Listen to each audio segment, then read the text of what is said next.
je voudrais tout d'abord remercier Madame la maire adjointe Gaëlle Gouérou, qui a mis en place les prémices et l'idée, en tout cas, de faire un concours régional de plaidoirie.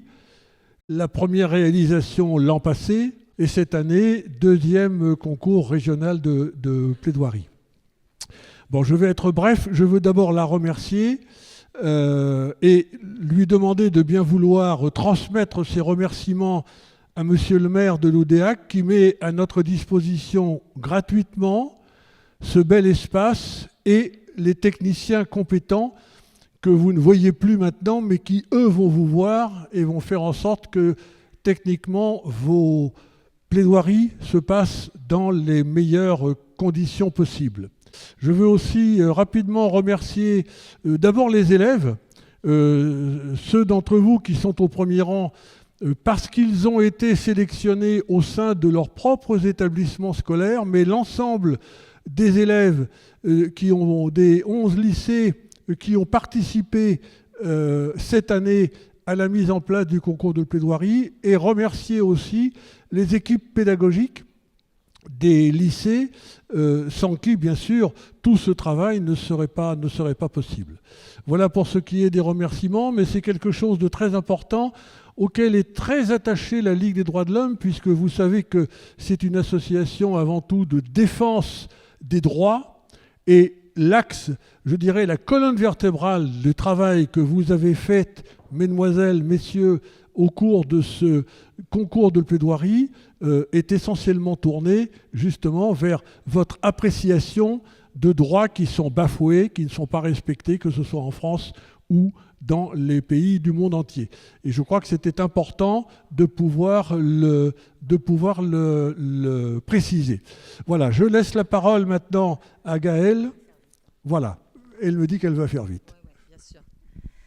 Bonjour à toutes, bonjour à tous. Donc effectivement, cette année, je vous accueille, je vous salue au nom de la municipalité de l'Oudéac.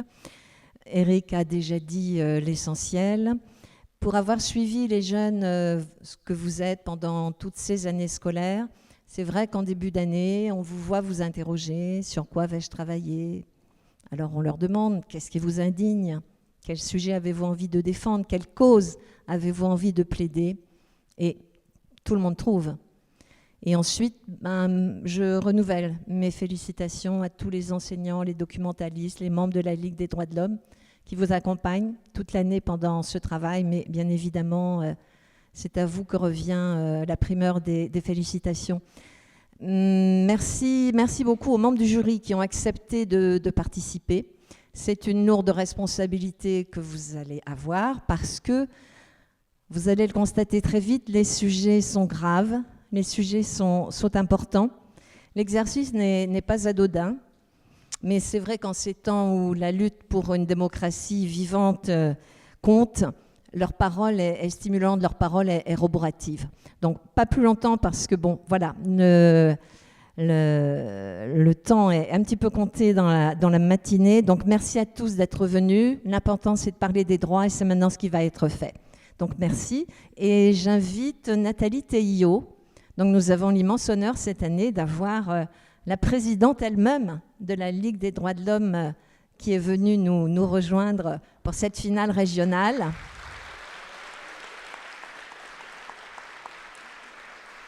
Et Nathalie va bien évidemment présider le jury, donc quelques minutes aussi.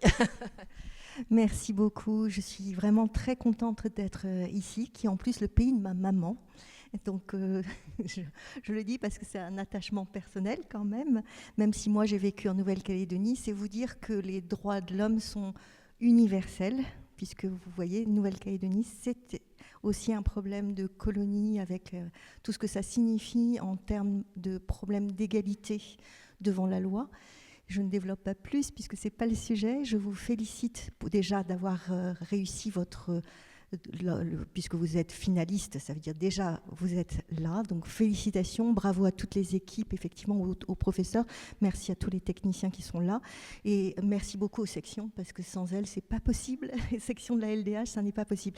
Alors, qu'est-ce que ça signifie un concours de plaidoirie? C'est pas un concours d'éloquence, Et je suis d'autant plus là pour vous le dire que moi-même je suis avocate et je ne plaide jamais puisque je fais un travail de dossier. Donc vous voyez que c'est pas forcément plaider une cause, c'est pas forcément être à pouvoir bien parler, c'est surtout savoir convaincre.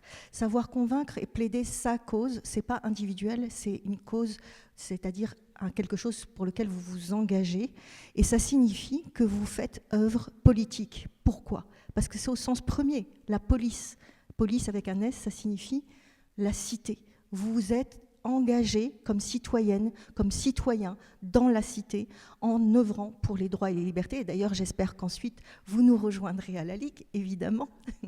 On essaye de mobiliser les jeunes aussi sur ces questions-là, parce que notamment les libertés sont en train de diminuer. Vous savez qu'il y a toute une offensive internationale d'extrême droite, et nous avons fait toute une campagne. Je donnerai aux lauréats les petits autocollants contre Trump, Netanyahou et Poutine pour montrer que ce qui est en cause, c'est l'état de droit, ce sont les droits et les libertés, et ça signifie que c'est la promotion de la loi du plus fort, alors que nous, ce que nous demandons, c'est la défense, évidemment, du droit, mais au sens des droits de l'homme, et pas le droit existant qui peut être régressif, mais bien les droits de l'homme, les libertés fondamentales.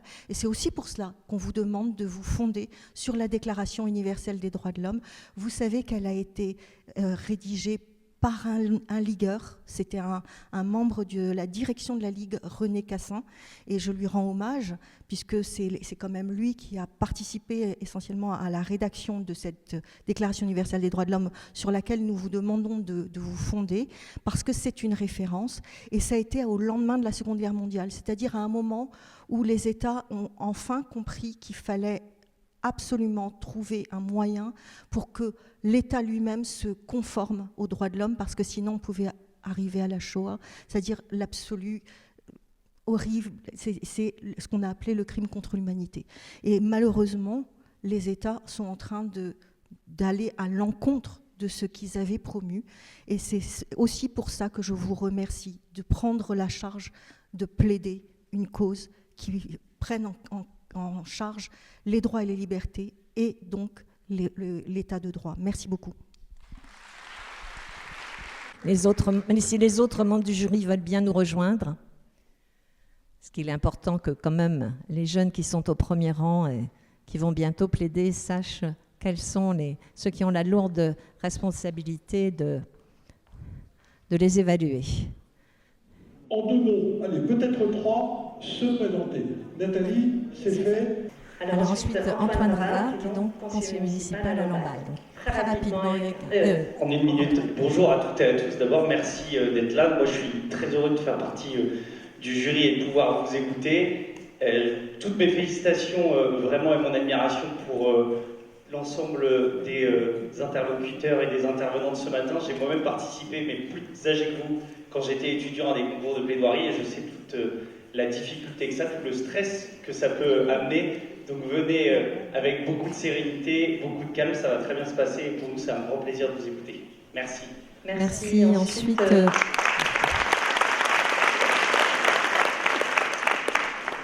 Thierry Abalea, qui est président du mouvement associatif de Bretagne. Oui, bonjour, merci de nous accueillir ici à l'UDEAC. Moi je viens de Brest, le bout du bout.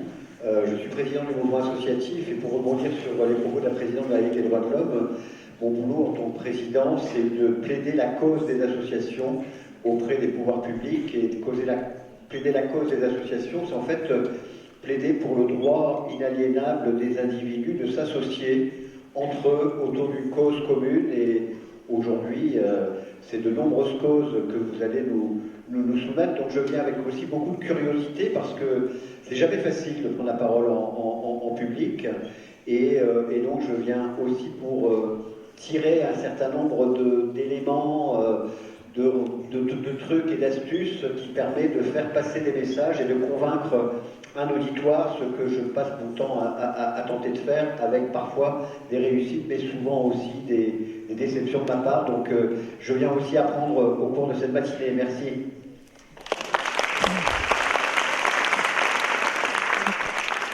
Elisabeth Junot-Pedrono, conseillère régionale de Bretagne. Oui, bonjour à toutes et à tous. Donc, je suis conseillère régionale et à ce titre-là, je voudrais vous envoyer tous les encouragements et toutes les félicitations du président de la région, Loïc Chenet-Gérard, qui est vraiment sensible à tout ce que vous pouvez faire, parce que, comme l'a dit Madame la Présidente, vous faites de la politique en nous déclamant vos plaidoiries. Donc moi, c'est la 3e année où je suis membre du jury et je vous avoue que tous les ans, je suis absolument bluffée par la qualité des prestations que vous nous délivrez. Et j'ai envie de dire, parlez avec vos cœurs, avec votre cœur, parlez avec vos tripes. C'est génial ce que vous faites. Soyez vraiment fiers de ce que vous avez pu faire, pu produire. Et je remercie aussi tous ceux qui vous ont accompagnés, vos professeurs, les documentalistes et puis les membres de la Ligue des droits de l'homme. Je vous dis vraiment bravo.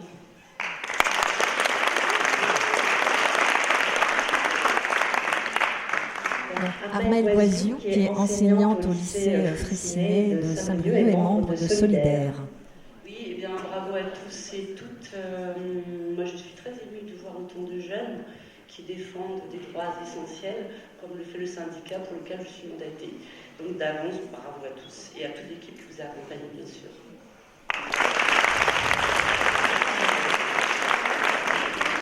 Et Dominique Donnet, qui est président de l'Athlétisme Sud 22.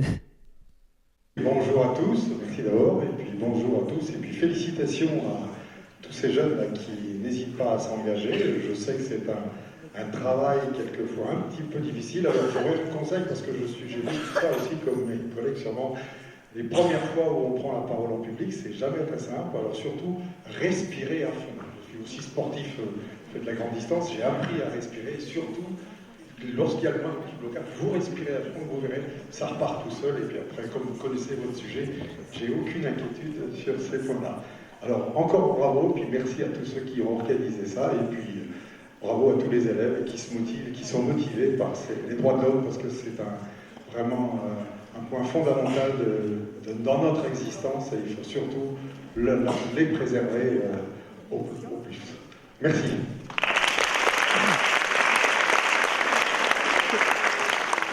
Pour ceux qui sont dans la salle, qui découvrent un petit peu, sachez qu'il y aura donc du lycée de Brest 3 lycées, Anne-Marie Javoué, l'Arteloire Jules Lesven, de Combourg le lycée Chateaubriand, de Dole de Bretagne le lycée Saint-Magloire, de Loudéac le lycée Fulgence Bienvenue, de Pontivy le lycée Joseph Lotte, de Questembert le lycée Marcelin Berthelot, de Saint-Malo les lycées Jacques Cartier et Maupertuis, et de Vannes le lycée Alain-René Le Sage.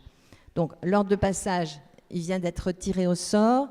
Nous ferons une courte pause après la 6e plaidoirie. Il est un vidéaste de Saint-Malo. Merci Alain qui enregistre la matinée. Donc, merci à tout le monde de conserver vos portables au fond de vos poches. Et ce sont donc des élèves de seconde, de première et de terminale que nous allons maintenant accueillir. Donc, place, si j'ai bien compris, à Morgane.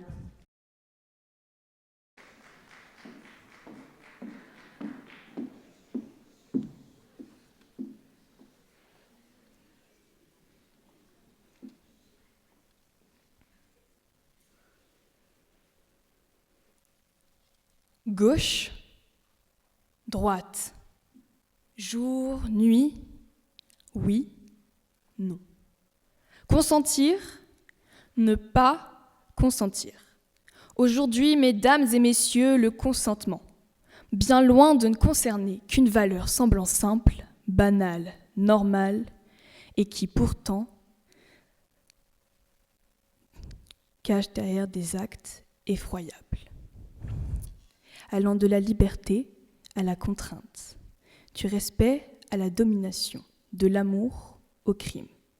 Dans le Code pénal, l'article 222-22-1 stipule « Le viol et les autres agressions sexuelles sont constitués lorsqu'ils ont été imposés à la victime, par violence, contrainte, menace ou surprise.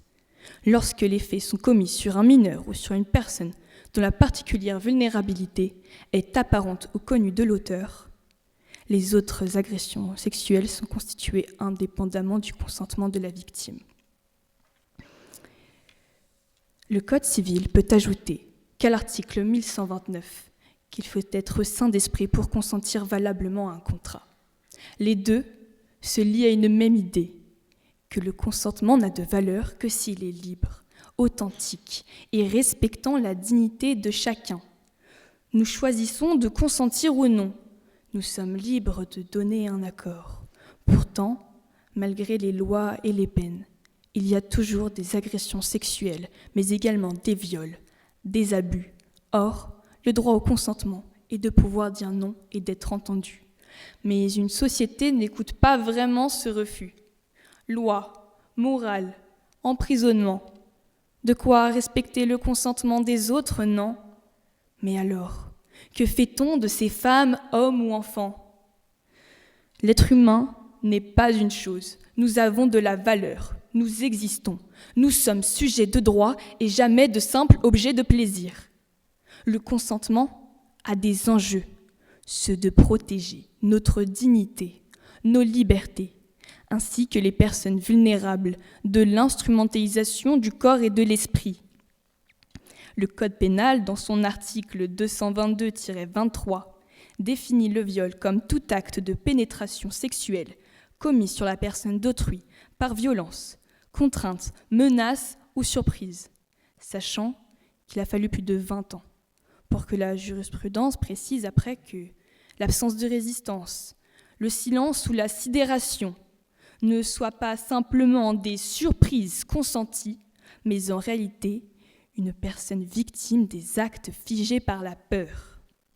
Pourtant, hélas, une personne qui porte une alliance n'a pas dit oui pour toujours. Épouse ou époux, vous n'êtes pas la propriété de l'autre. Le foyer conjugal n'est pas un lieu où le nom perd son sens. L'alliance à votre main est un symbole d'amour, jamais des chaînes invisibles vous enfermant à l'unique plaisir de l'autre. Ou dans d'autres cas, les situations de vulnérabilité, quand le oui est impossible. La Cour européenne des droits de l'homme l'a rappelé qu'un consentement véritable doit être exprimé par une personne capable de le donner. Une personne ne peut pas consentir quand elle est sous l'emprise de drogue, d'alcool, qu'elle soit manipulée, effrayée, des cas particuliers de handicap ou simplement l'âge. Laissons-nous imaginer un instant une adolescente de 16 ans ne tenant plus debout, ne parle plus, ne voit même plus. Cette fille-là, cette fille qui chancelle, cette fille face contre sol. Un homme face à elle, la bloque, la déshabille, la viole. Certains auront l'audace d'affirmer qu'elle pouvait consentir, mais ceux qui appellent ça tous tort. Parce que ceux qui appellent ça du consentement ont tous tort. J'en ai l'intime conviction, car dire ça est une gifle portée à la dignité de la victime, une illusion fabriquée par ceux qui veulent transformer la contrainte en choix. Les rapports non consentis touchent également les hommes, presque tous réduits au silence. Une société nous apprend que souffrir est une faiblesse, qu'en parler est une perte de temps, tout comme dénoncer en serait presque une honte qui à l'heure actuelle isole tellement de gens, parce qu'une société entière a choisi de douter d'eux avant même de les écouter. Le consentement est le miroir de nos rapports de domination. Comme l'explique la philosophe Catherine McKinnon, dans une société structurée par le pouvoir, le consentement devient parfois un outil qui masque la domination. Je sais que tant que certains auront le pouvoir d'intimider, de manipuler, de faire pression, alors le consentement restera un champ de bataille. Oui, un champ de bataille. Un endroit où on arrache à l'être humain ce qu'il a de plus précieux, de plus intime, sa capacité de dire oui ou non à ce que l'on fait de son corps. Voilà le vrai visage d'un consentement ignoré. Voilà la réalité que nous refusons encore de regarder. La société n'est pas sourde, mais elle n'écoute vraiment que lorsqu'elle accepte de regarder sa propre part d'ombre. Elle écoute lorsque nous refusons de réduire l'humain à son corps à un geste à un malentendu. Elle écoute lorsqu'elle comprend que le respect n'est pas une option sociale, mais un impératif éthique. Alors, mesdames et messieurs, une société écoute-t-elle vraiment ce refus? Non, pas encore, pas assez, pas toujours. Mais si nous sommes ici aujourd'hui, c'est pour une raison. Parce que la société n'est pas qu'une entité abstraite. La société, c'est nous, c'est chacun de nous. Chaque personne fait partie de la société, nous y contribuons tous. Ce n'est pas la loi qui écoute ce refus, ce sont les humains qui le font vivre. Et aujourd'hui, nous avons le pouvoir de dire fermement: le corps humain n'est pas une ressource, le silence n'est pas un consentement, et le non doit être entendu par tous, partout et pour toujours. Mesdames et messieurs, vous pouvez faire entendre ce refus. J'ai aujourd'hui ma parole pour rendre justice à tous ceux qui ont été victimes de viols et d'agressions sexuelles. Merci à vous.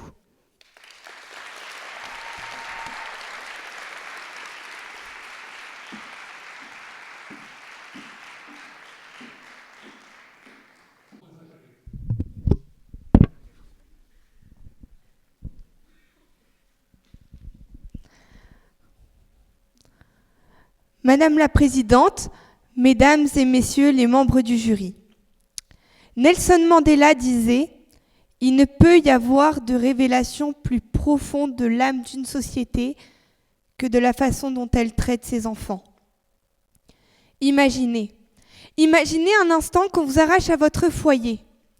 Votre enfance, vos jeux, votre dignité ne soient plus qu'un tas de poussière. Que votre propre humanité soit décimée sans que vous en rendiez seulement compte. Vous faites alors partie des 25 000 enfants qui au Soudan n'ont plus d'école, plus de maison, plus rien. Depuis le début de la guerre civile au Soudan en 2023, les milices ont transformé ce pays en un immense marché de l'innocence. Des milliers d'enfants qui se retrouvent alors jetés dans une guerre dont ils ne comprennent ni le but, ni le sens. Et parmi eux, il y avait Bakri. Il a 12 ans. À 12 ans, c'est l'âge de l'insouciance, des rêves et des bancs d'école. Mais à Bakri, lui, on lui a tendu un fusil, comme on lui tendrait un jouet. Et lui, il a souri, parce qu'au milieu de ce chaos, c'est la seule et unique main qui se tend vers eux. Ma vie à Taouila n'était pas si mauvaise.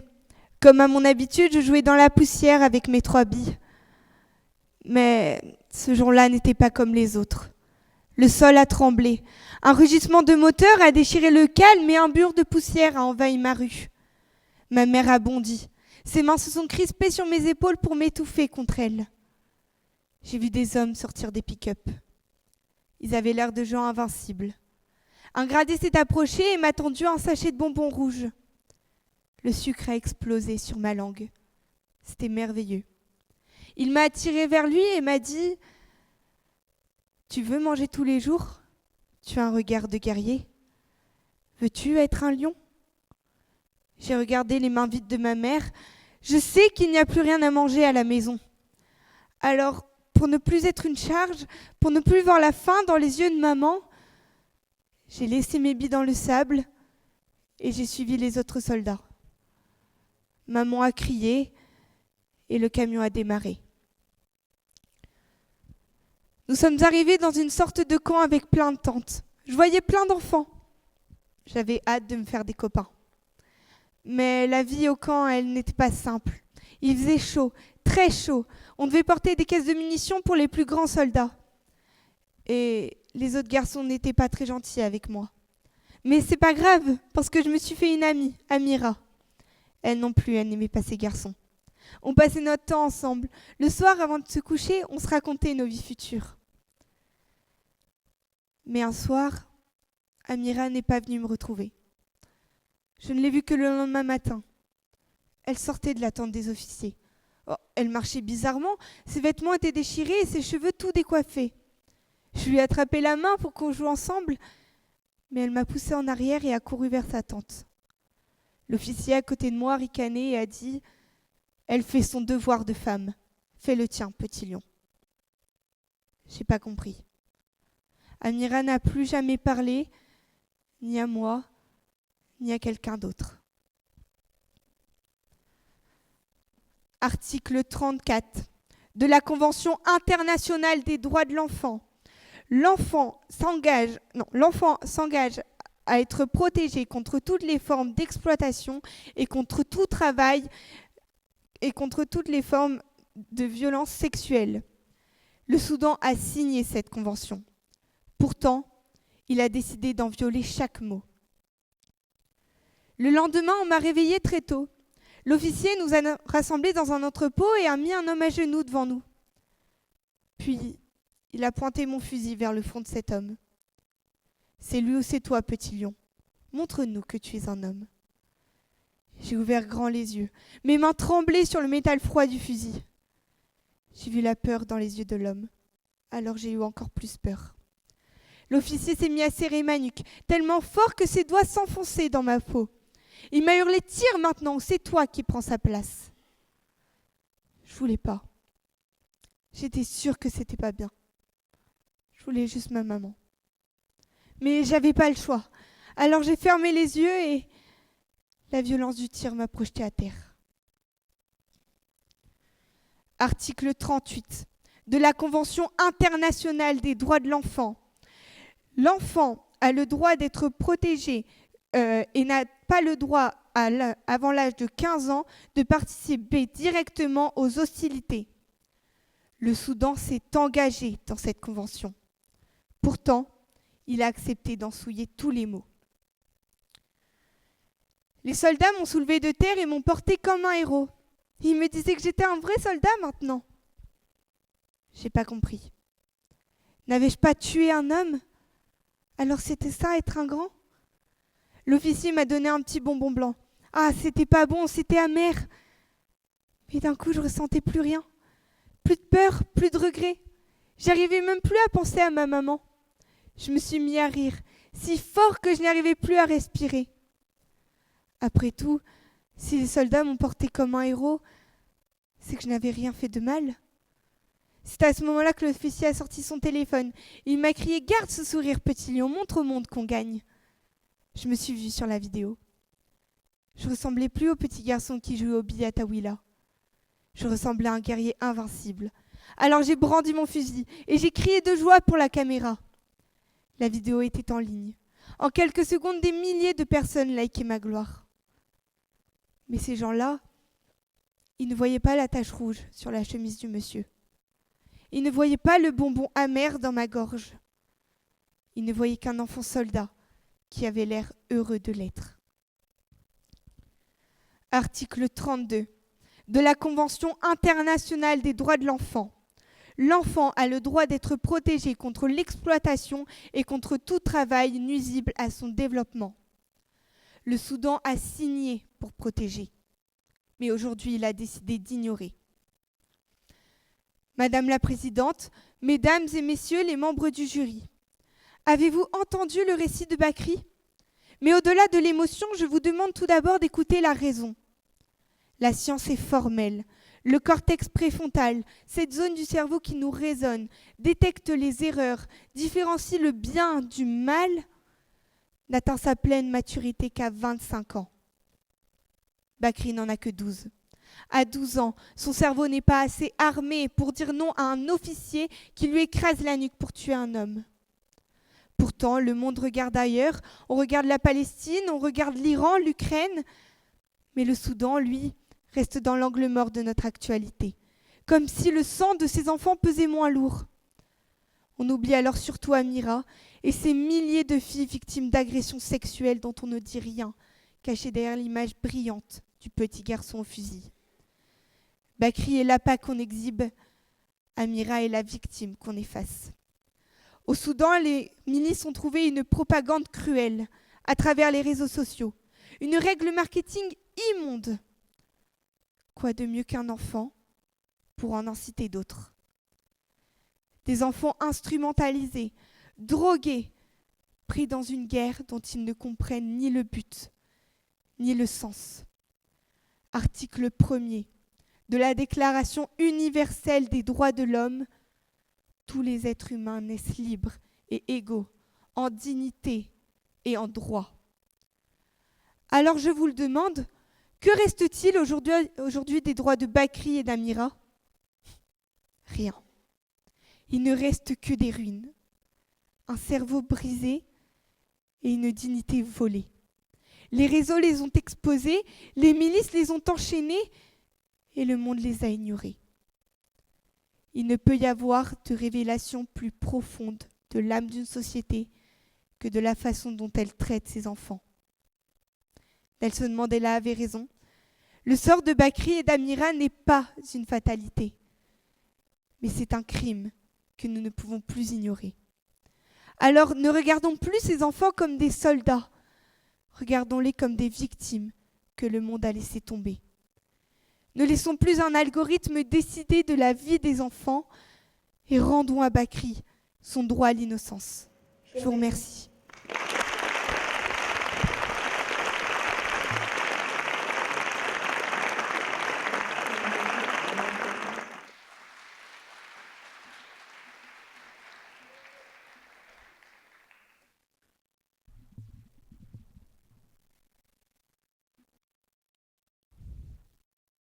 Un million. 1 million, c'est le nombre de Ouïghours internés en Chine en 2018 selon l'ONU. Imaginez un cousin, une tante, un frère, une mère internés, forcés à travailler ou bien même tués. Imaginez être constamment menacés, surveillés, accusés.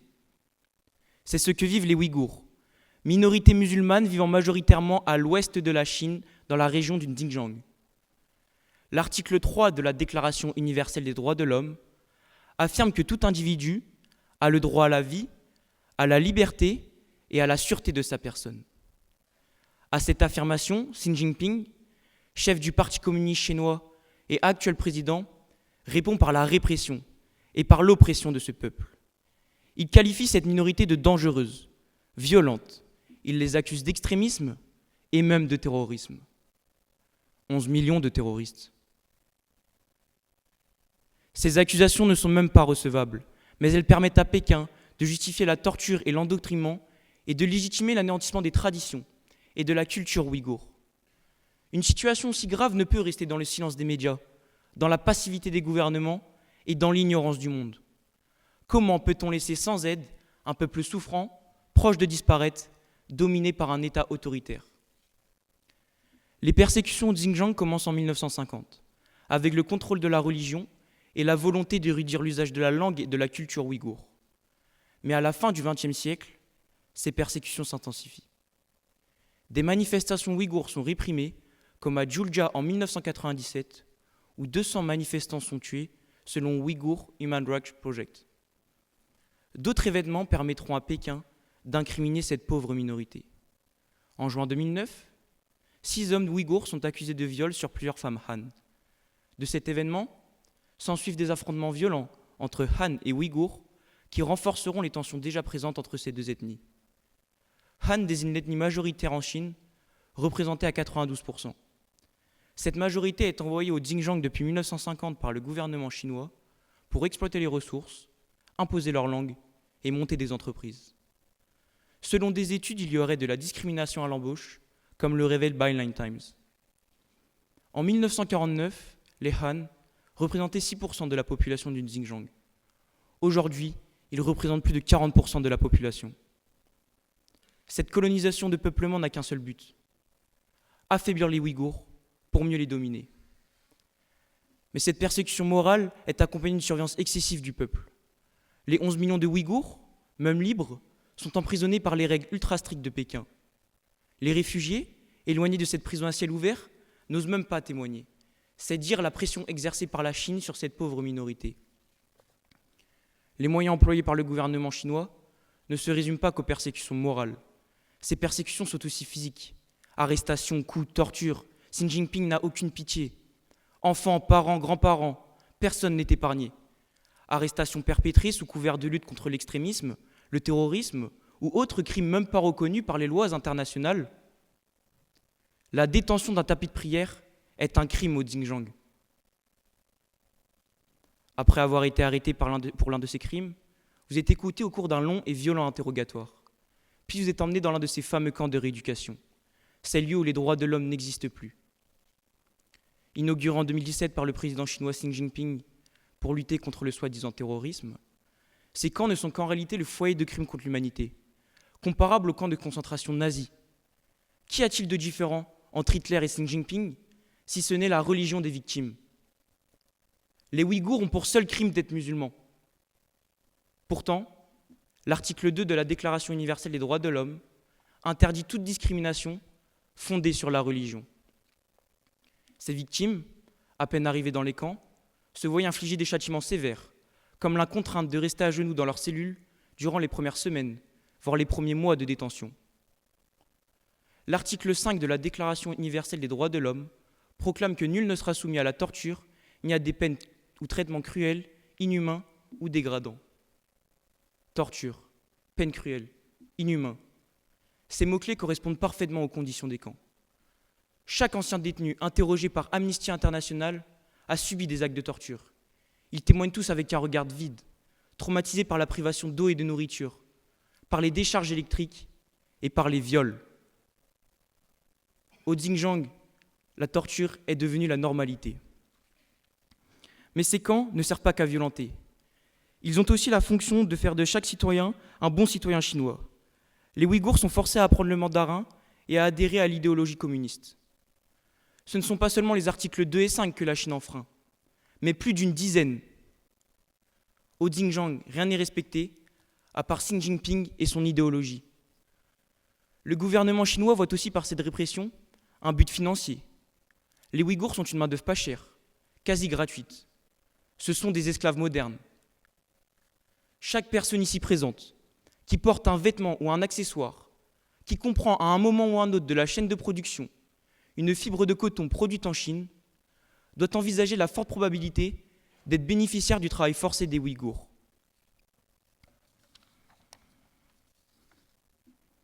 Le moindre clic, le moindre achat envers ces enseignes qui usent du travail forcé est certes un plaisir personnel qui comble le désir d'un nouvel achat impulsif, mais c'est aussi un soutien au sacrifice d'enfants qui, durant leur jeunesse, ne verront que leur bureau d'assemblage ou leur machine à coudre. Les produits issus du travail forcé sont omniprésents, que ce soit dans nos rayons ou sur nos sites internet. Mais à qui la faute? Premièrement, au gouvernement, qui autorise voire favorise l'importation de ces produits sur leur territoire. Ils permettent l'implantation d'entreprises comme Shein, qui font l'objet de nombreuses accusations sur leurs usines, où le travail forcé n'est plus qu'une simple suspicion. Mais les gouvernements ne sont pas les seuls responsables. Nous, consommateurs, nous le sommes tout autant. En enrichissant ces entreprises, indirectement, nous normalisons et encourageons l'esclavage moderne. C'est pour cela que je vous demande qu'une seule chose. Je vous demande juste de prendre conscience qu'à 7000 km d'ici, un peuple souffre. Des millions de personnes sont exploitées, persécutées, et que nous pouvons encore agir. Merci.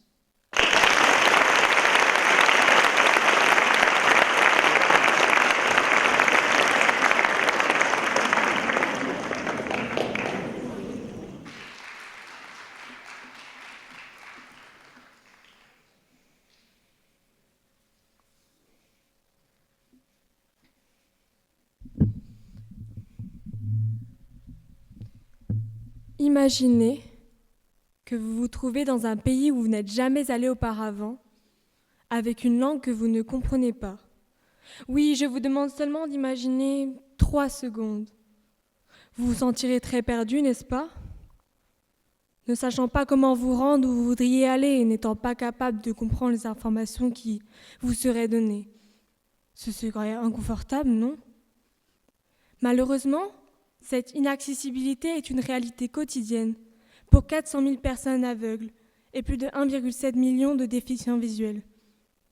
Certains, parmi vous ici, sont encore à l'école, mais pour les autres, j'aimerais vous poser la question.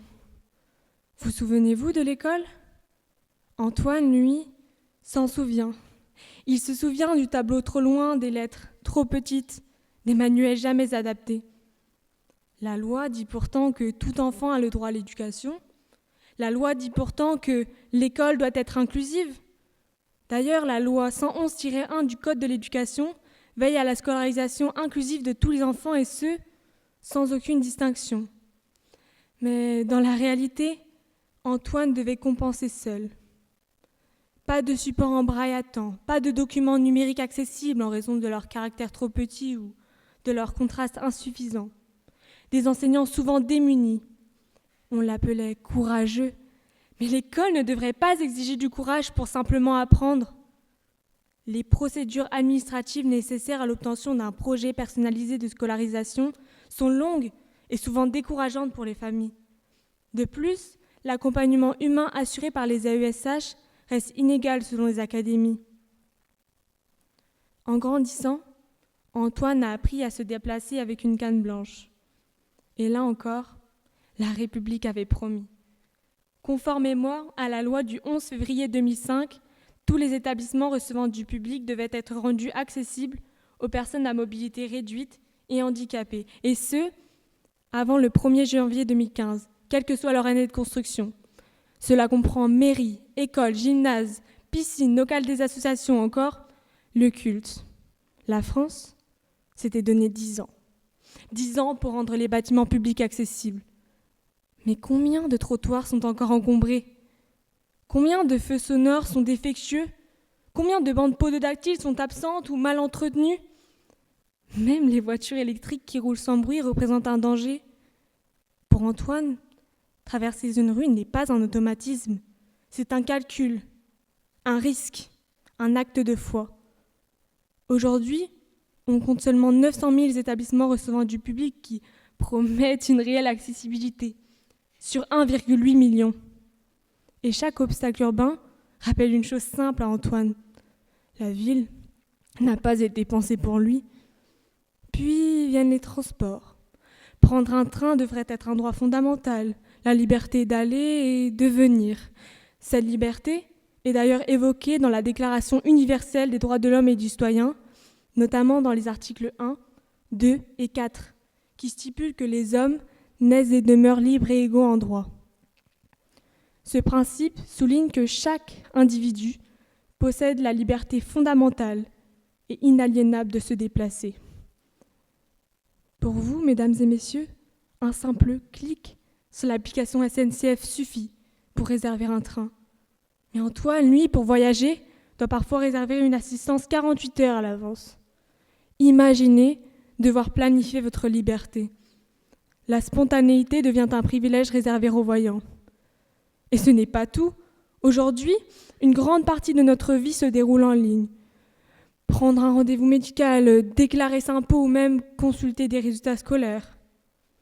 L'accessibilité numérique permise par le référentiel général de l'amélioration à l'accessibilité consiste à rendre les services de communication publique en ligne accessibles aux personnes handicapées, c'est-à-dire perceptibles, utilisables, compréhensibles et robustes. Mais pourtant, de nombreux sites publics restent incompatibles au lecteur d'écran. Un bouton non étiqueté, une image sans description, un formulaire impossible à remplir. Un clic pour vous, un mur pour lui. Et la culture? La République proclame que l'accès à la culture est un droit, mais comment la République pourrait-elle proclamer ce droit pour tous si, selon un rapport des affaires culturelles de 2013, ce sont seulement 8% des livres disponibles en France qui existent dans une version sonore, sous-titrée, en braille. Tous supports confondus, numérique comme imprimé. Cette carence conduit à des inégalités d'accès au parcours scolaire et universitaire pour les personnes aveugles et malvoyantes.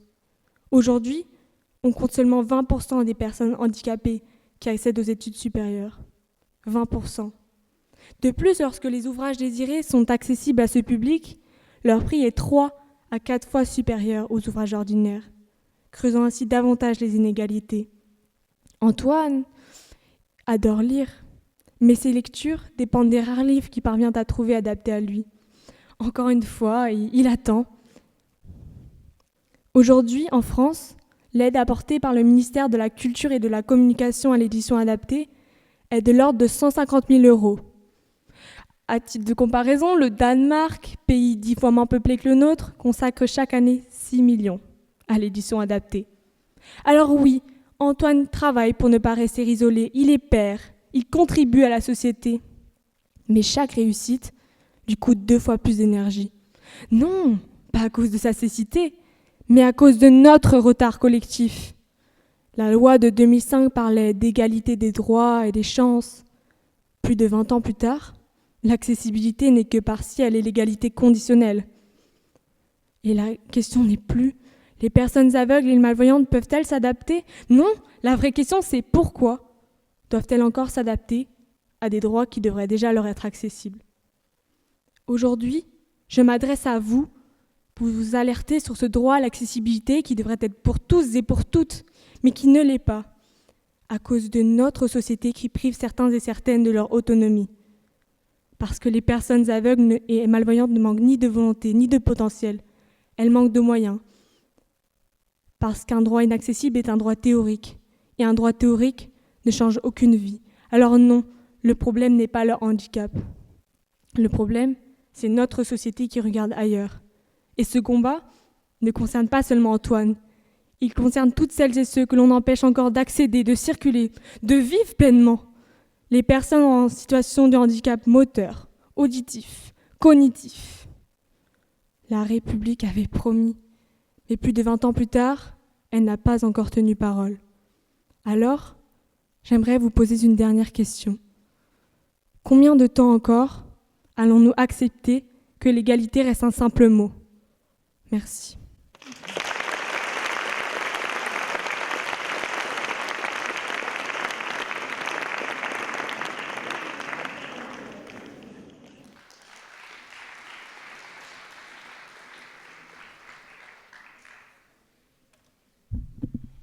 Mesdames et messieurs les jurés, cher public, quand on entend parler de la France, des Français, on entend souvent parler de passionnés de bonne nourriture, de vin ou encore de pâtisserie. Le pays des droits de l'homme, de la République, de la démocratie. Mais d'autres parlent de la soi-disant insécurité due à l'immigration.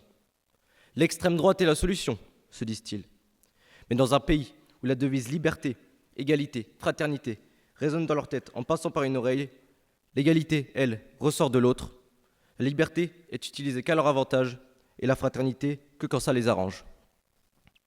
Voteriez-vous, messieurs, dames, pour un jeune délinquant, un voleur qui parle mal et qui provoque? Pourtant, ma description de l'extrême droite serait la même. On peut citer Marine Le Pen, présidente du groupe RN à l'Assemblée nationale, coupable, elle et 8 autres eurodéputés, de détournement de fonds publics. En effet, un article du journal Le Monde, publié le 31 mars 2025, nous dit qu'elle a été accusée d'avoir utilisé de l'argent du Parlement européen qui devait servir à payer des assistants travaillant sur des dossiers européens pour financer en réalité des personnes qui travaillaient sur son parti politique. Ou encore, l'article du 8 janvier 2026 de l'Humanité qui nous dit que 3 députés du Rassemblement national, membres d'un groupe Facebook raciste et islamophobe, ont tenu des propos tels que « musulmans de merde, race de merde, il fait chier ce youpin gluant » en parlant de Raphaël Glucksmann. Un bon nègre, c'est du jus d'esclave. L'article 1 de la Déclaration des droits de l'homme nous dit « Tous les êtres humains naissent libres et égaux, en dignité et en droit. » Et la France est un État de droit, un État où tout le monde respecte la loi et où les droits fondamentaux ne peuvent être questionnés. Pourtant, le Rassemblement national a comme mesure dans son programme la préférence nationale, qui permet aux Français, de par leur origine, d'obtenir plus facilement des emplois, des logements, des aides sociales.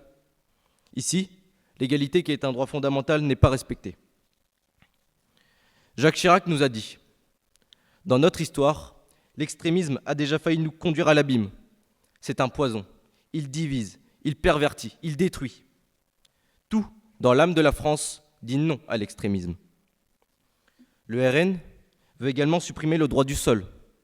Autant dire supprimer une identité à cause de frontières imaginaires.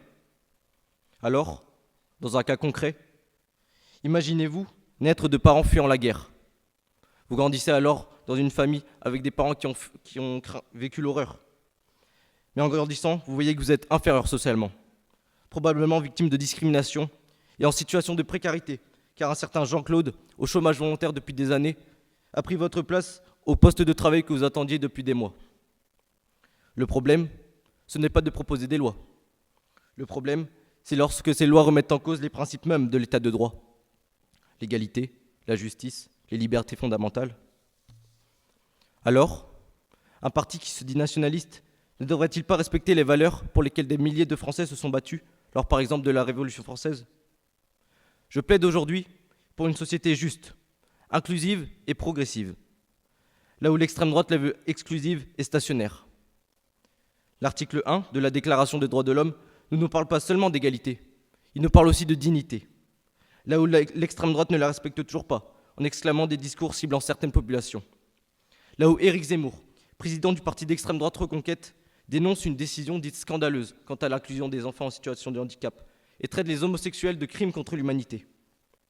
Là où en 2025, le journal L'Humanité nous dit que 16 militants d'extrême droite, parfaitement intégrés en société, sont soupçonnés d'association de malfaiteurs terroristes. Ici, c'est la fraternité qui n'est pas respectée.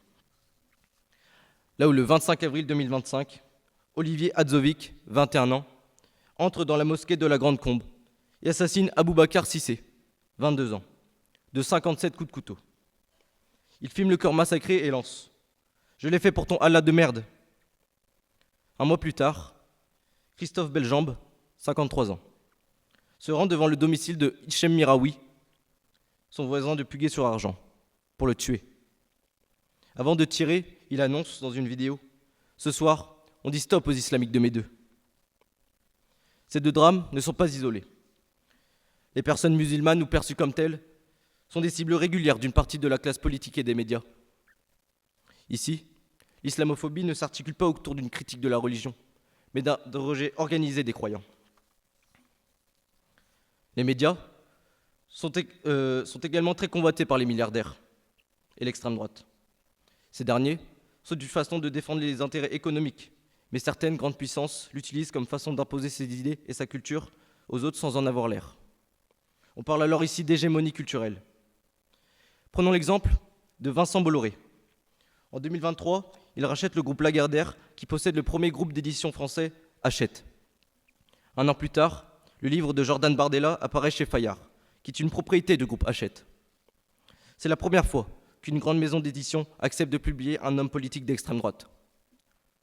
Ou encore, lorsque la chercheuse sur les médias au Centre national de la recherche scientifique, Claire Secueil, nous dit qu'en fin 2021, 53% du temps d'antenne dans l'émission possédée par Vincent Bolloré « Touche pas à mon poste » est accordé à des candidats d'extrême droite.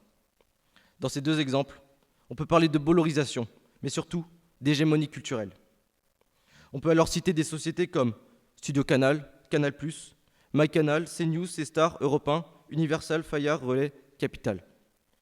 Tous sont possédés par Vincent Bolloré. Trouvez-vous donc normal que l'essentiel des médias soit détenu entre les mains d'un seul homme ? Tous ces arguments nous montrent que les valeurs de l'extrême droite sont opposées aux valeurs de notre pays. On peut donc se demander si une société qui serait plus juste, plus progressiste, plus inclusive et plus éclairée serait d'accord avec ces personnes qui ne respectent pas l'histoire de la France et ses droits. On peut alors se demander si une société est mieux solitaire ou solidaire. Mais la France, qui est un pays multiculturaliste, choisit la solidarité. Alors choisissons une société qui projette plutôt qu'une société qui rejette. Merci.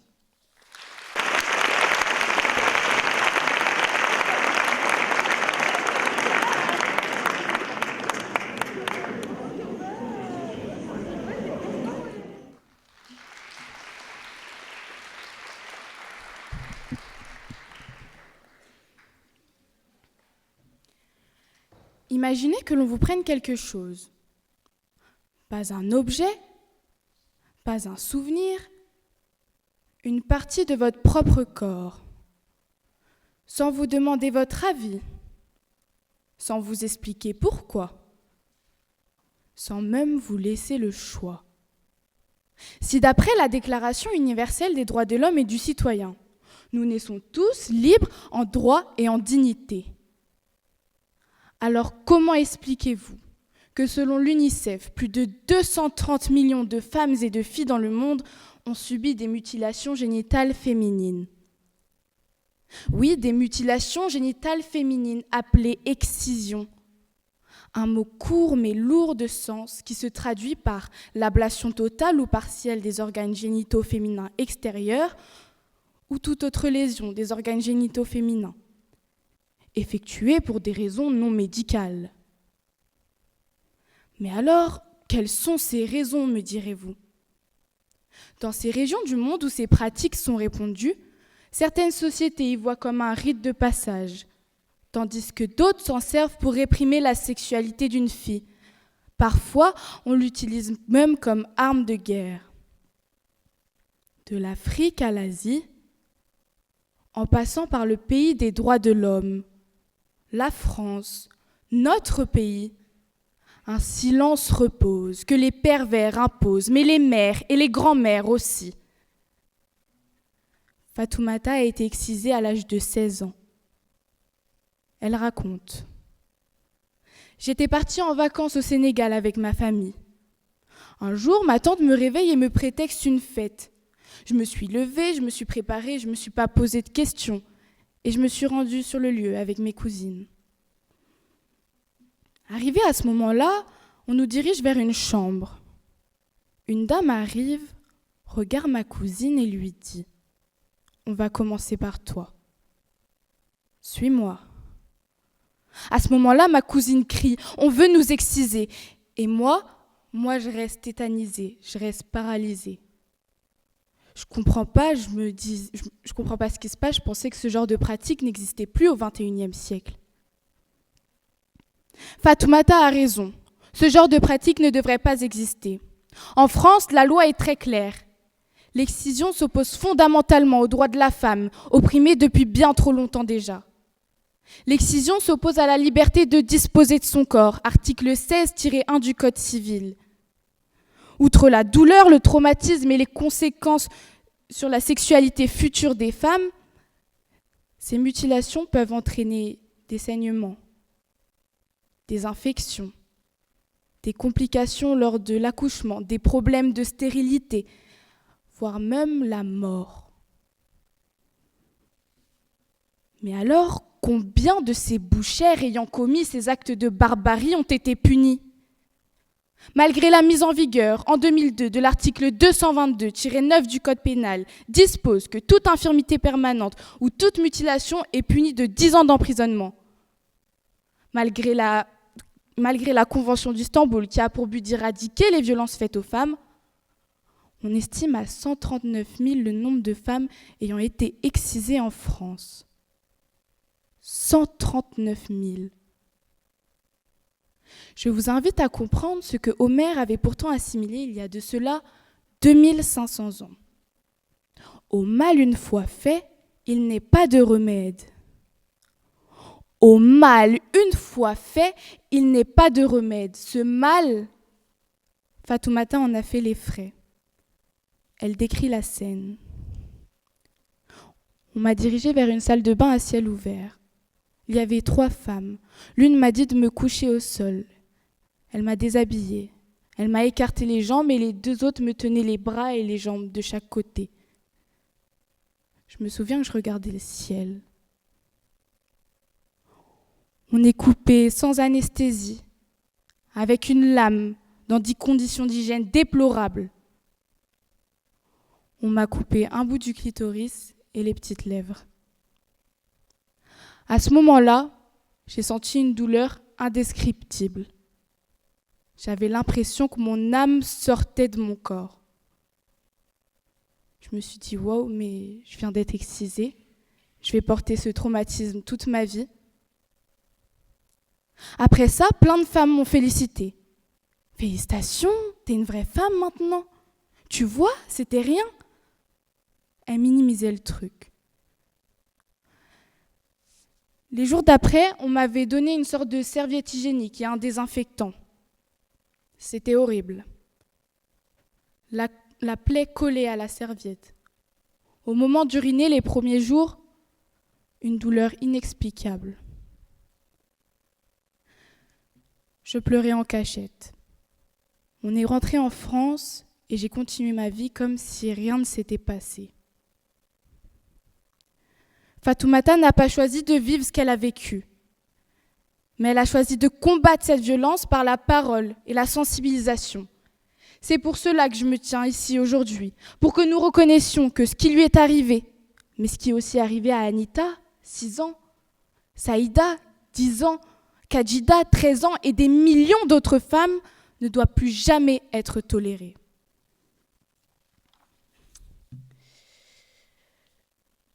Notre système de santé, à travers la sécurité sociale, permet aujourd'hui une prise en charge de la chirurgie réparatrice. Mais même lorsque ces dispositifs existent, encore faut-il oser les utiliser. Comment parler quand on vous a appris toute votre vie que ce que vous aviez subi était normal? Alors la loi ne suffit pas, la convention ne suffit pas.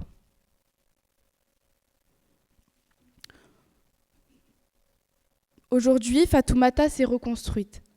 Présidente de l'association NMMP Ne me mutile plus, elle prend en charge les femmes excisées en Afrique.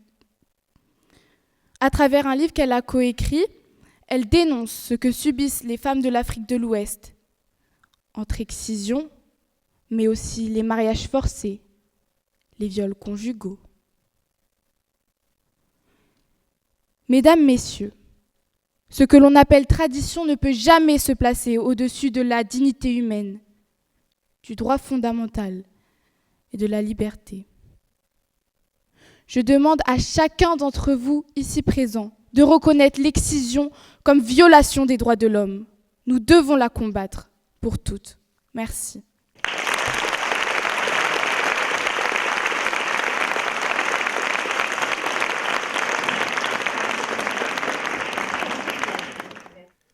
Vous vous attendez sûrement à me voir parler. Et vous avez raison, je vais parler. Mais sachez à quel point je préférerais me taire. Or, je n'ai pas le choix. Alors oui, je préférerais vous raconter une belle histoire, ne rien avoir à dire, garder le silence. Mais je n'en ai pas le droit. Je n'en ai pas le droit car il y a parmi nous des personnes qui se sont tues et des personnes que le silence tue. Des hommes et des femmes au quotidien trop ordinaires pour qu'on leur prête la moindre attention. Des hommes et des femmes comme vous et moi. Personne ne vous racontera leur histoire. Personne ne vous dira leur souffrance. Pourquoi, me direz-vous alors? Tout simplement parce que personne ne voit, personne ne veut voir, qu'il y a en eux bien plus qu'un désir de revoir.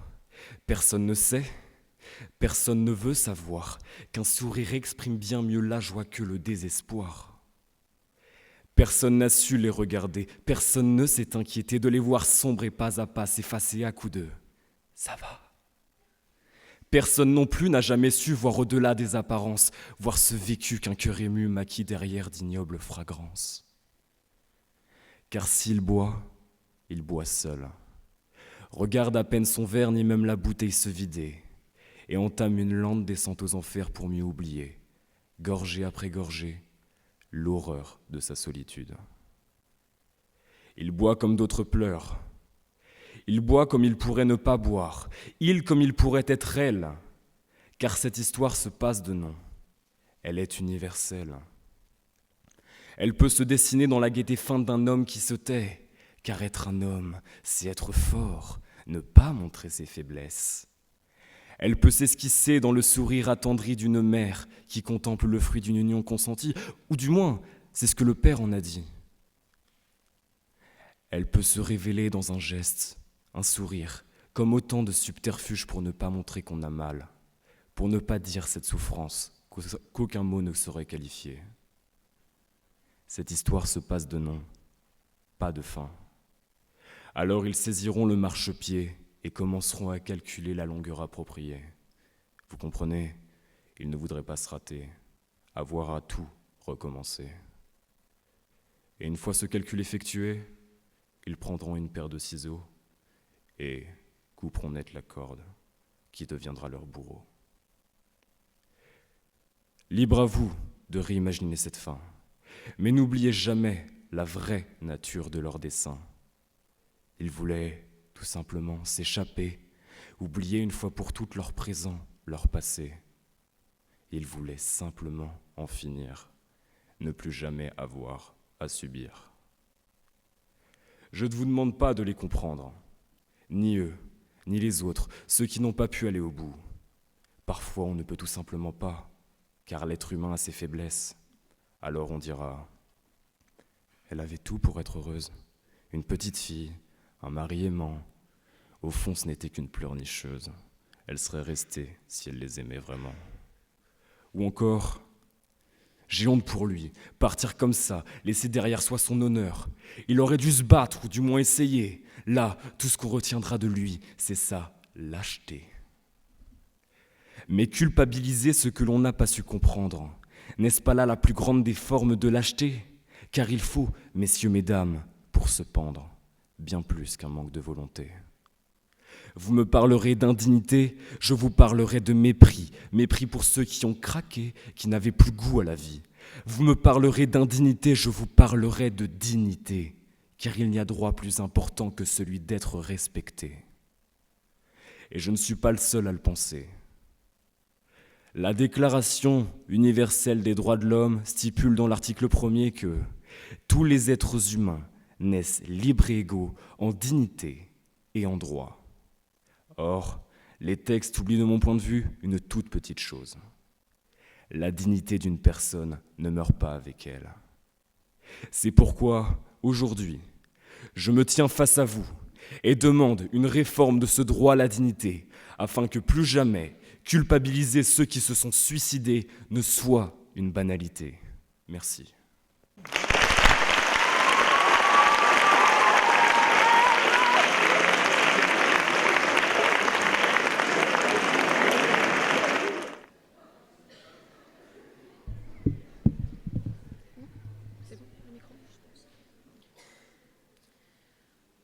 Toutes les nuits, il me bat. Parfois, il se réveille et veut m'étrangler. Il me bat tous les jours, il est sauvage. Il a également pris de nombreuses vidéos de moi nue et a menacé de les publier si je fuyais à nouveau. Voici le témoignage d'Ela, 25 ans, une femme afghane violée, frappée et torturée par son mari. Mesdames, Messieurs, membres du jury, vous l'aurez compris, nous ne sommes pas ici pour un simple constat, mais pour dénoncer l'un des plus grands naufrages des droits humains de notre siècle, l'anéantissement des femmes qui ont perdu tous leurs droits en Afghanistan. Depuis le 15 août 2021, depuis le retour des talibans au pouvoir, un peuple souffre. Mais plus encore, une moitié entière de la population est réduite au silence, les femmes et les filles. Celles qui, hier encore, travaillaient, soignaient ou gouvernaient, sont aujourd'hui méthodiquement réduites au silence. En quelques mois, des décennies de progrès ont été effacés.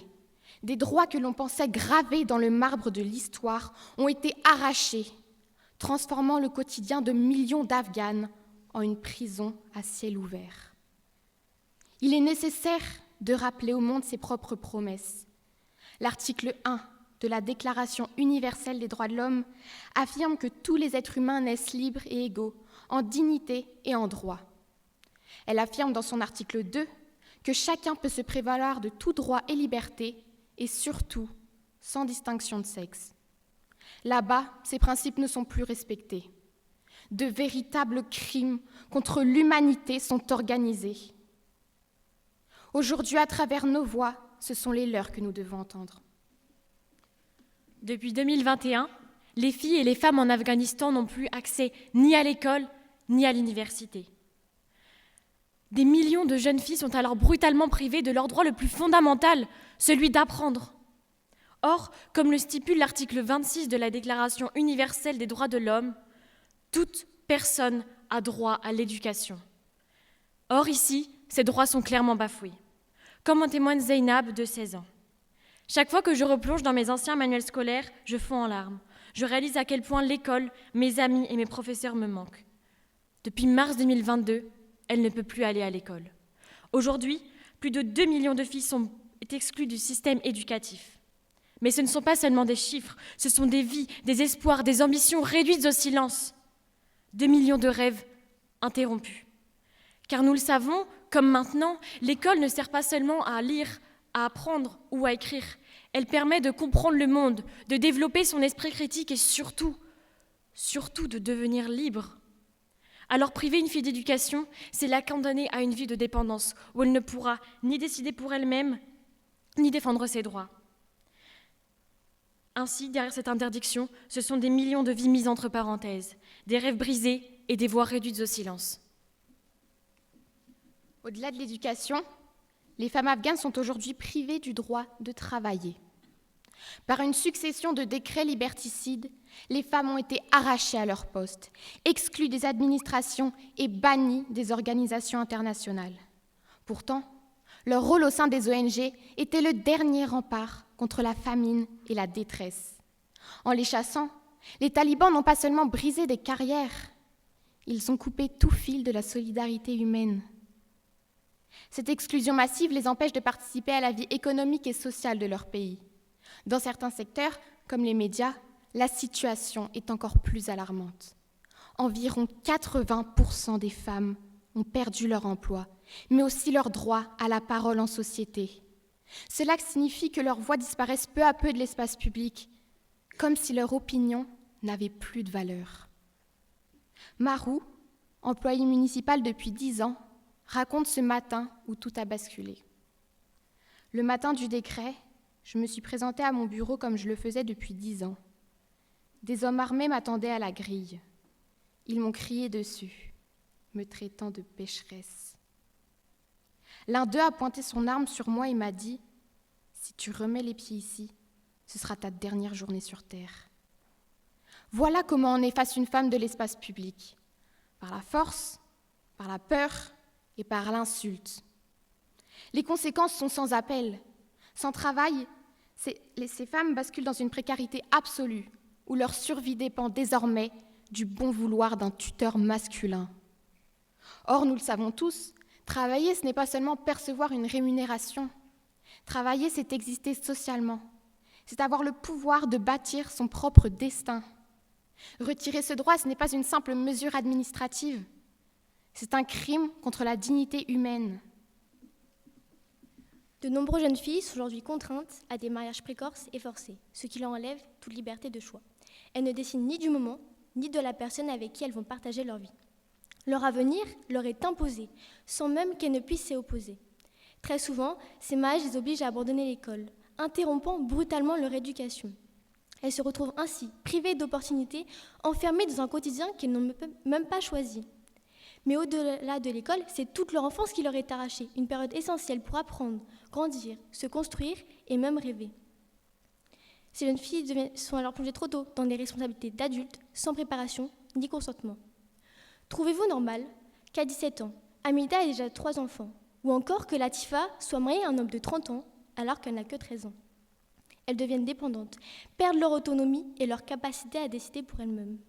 Ainsi, ces mariages ne sont pas de simples traditions, ce sont de véritables atteintes à leurs droits fondamentaux, à leur dignité et à leur intégrité. Enfin, l'accès aux soins et l'aide humanitaire est aujourd'hui fortement limité, en particulier pour les femmes.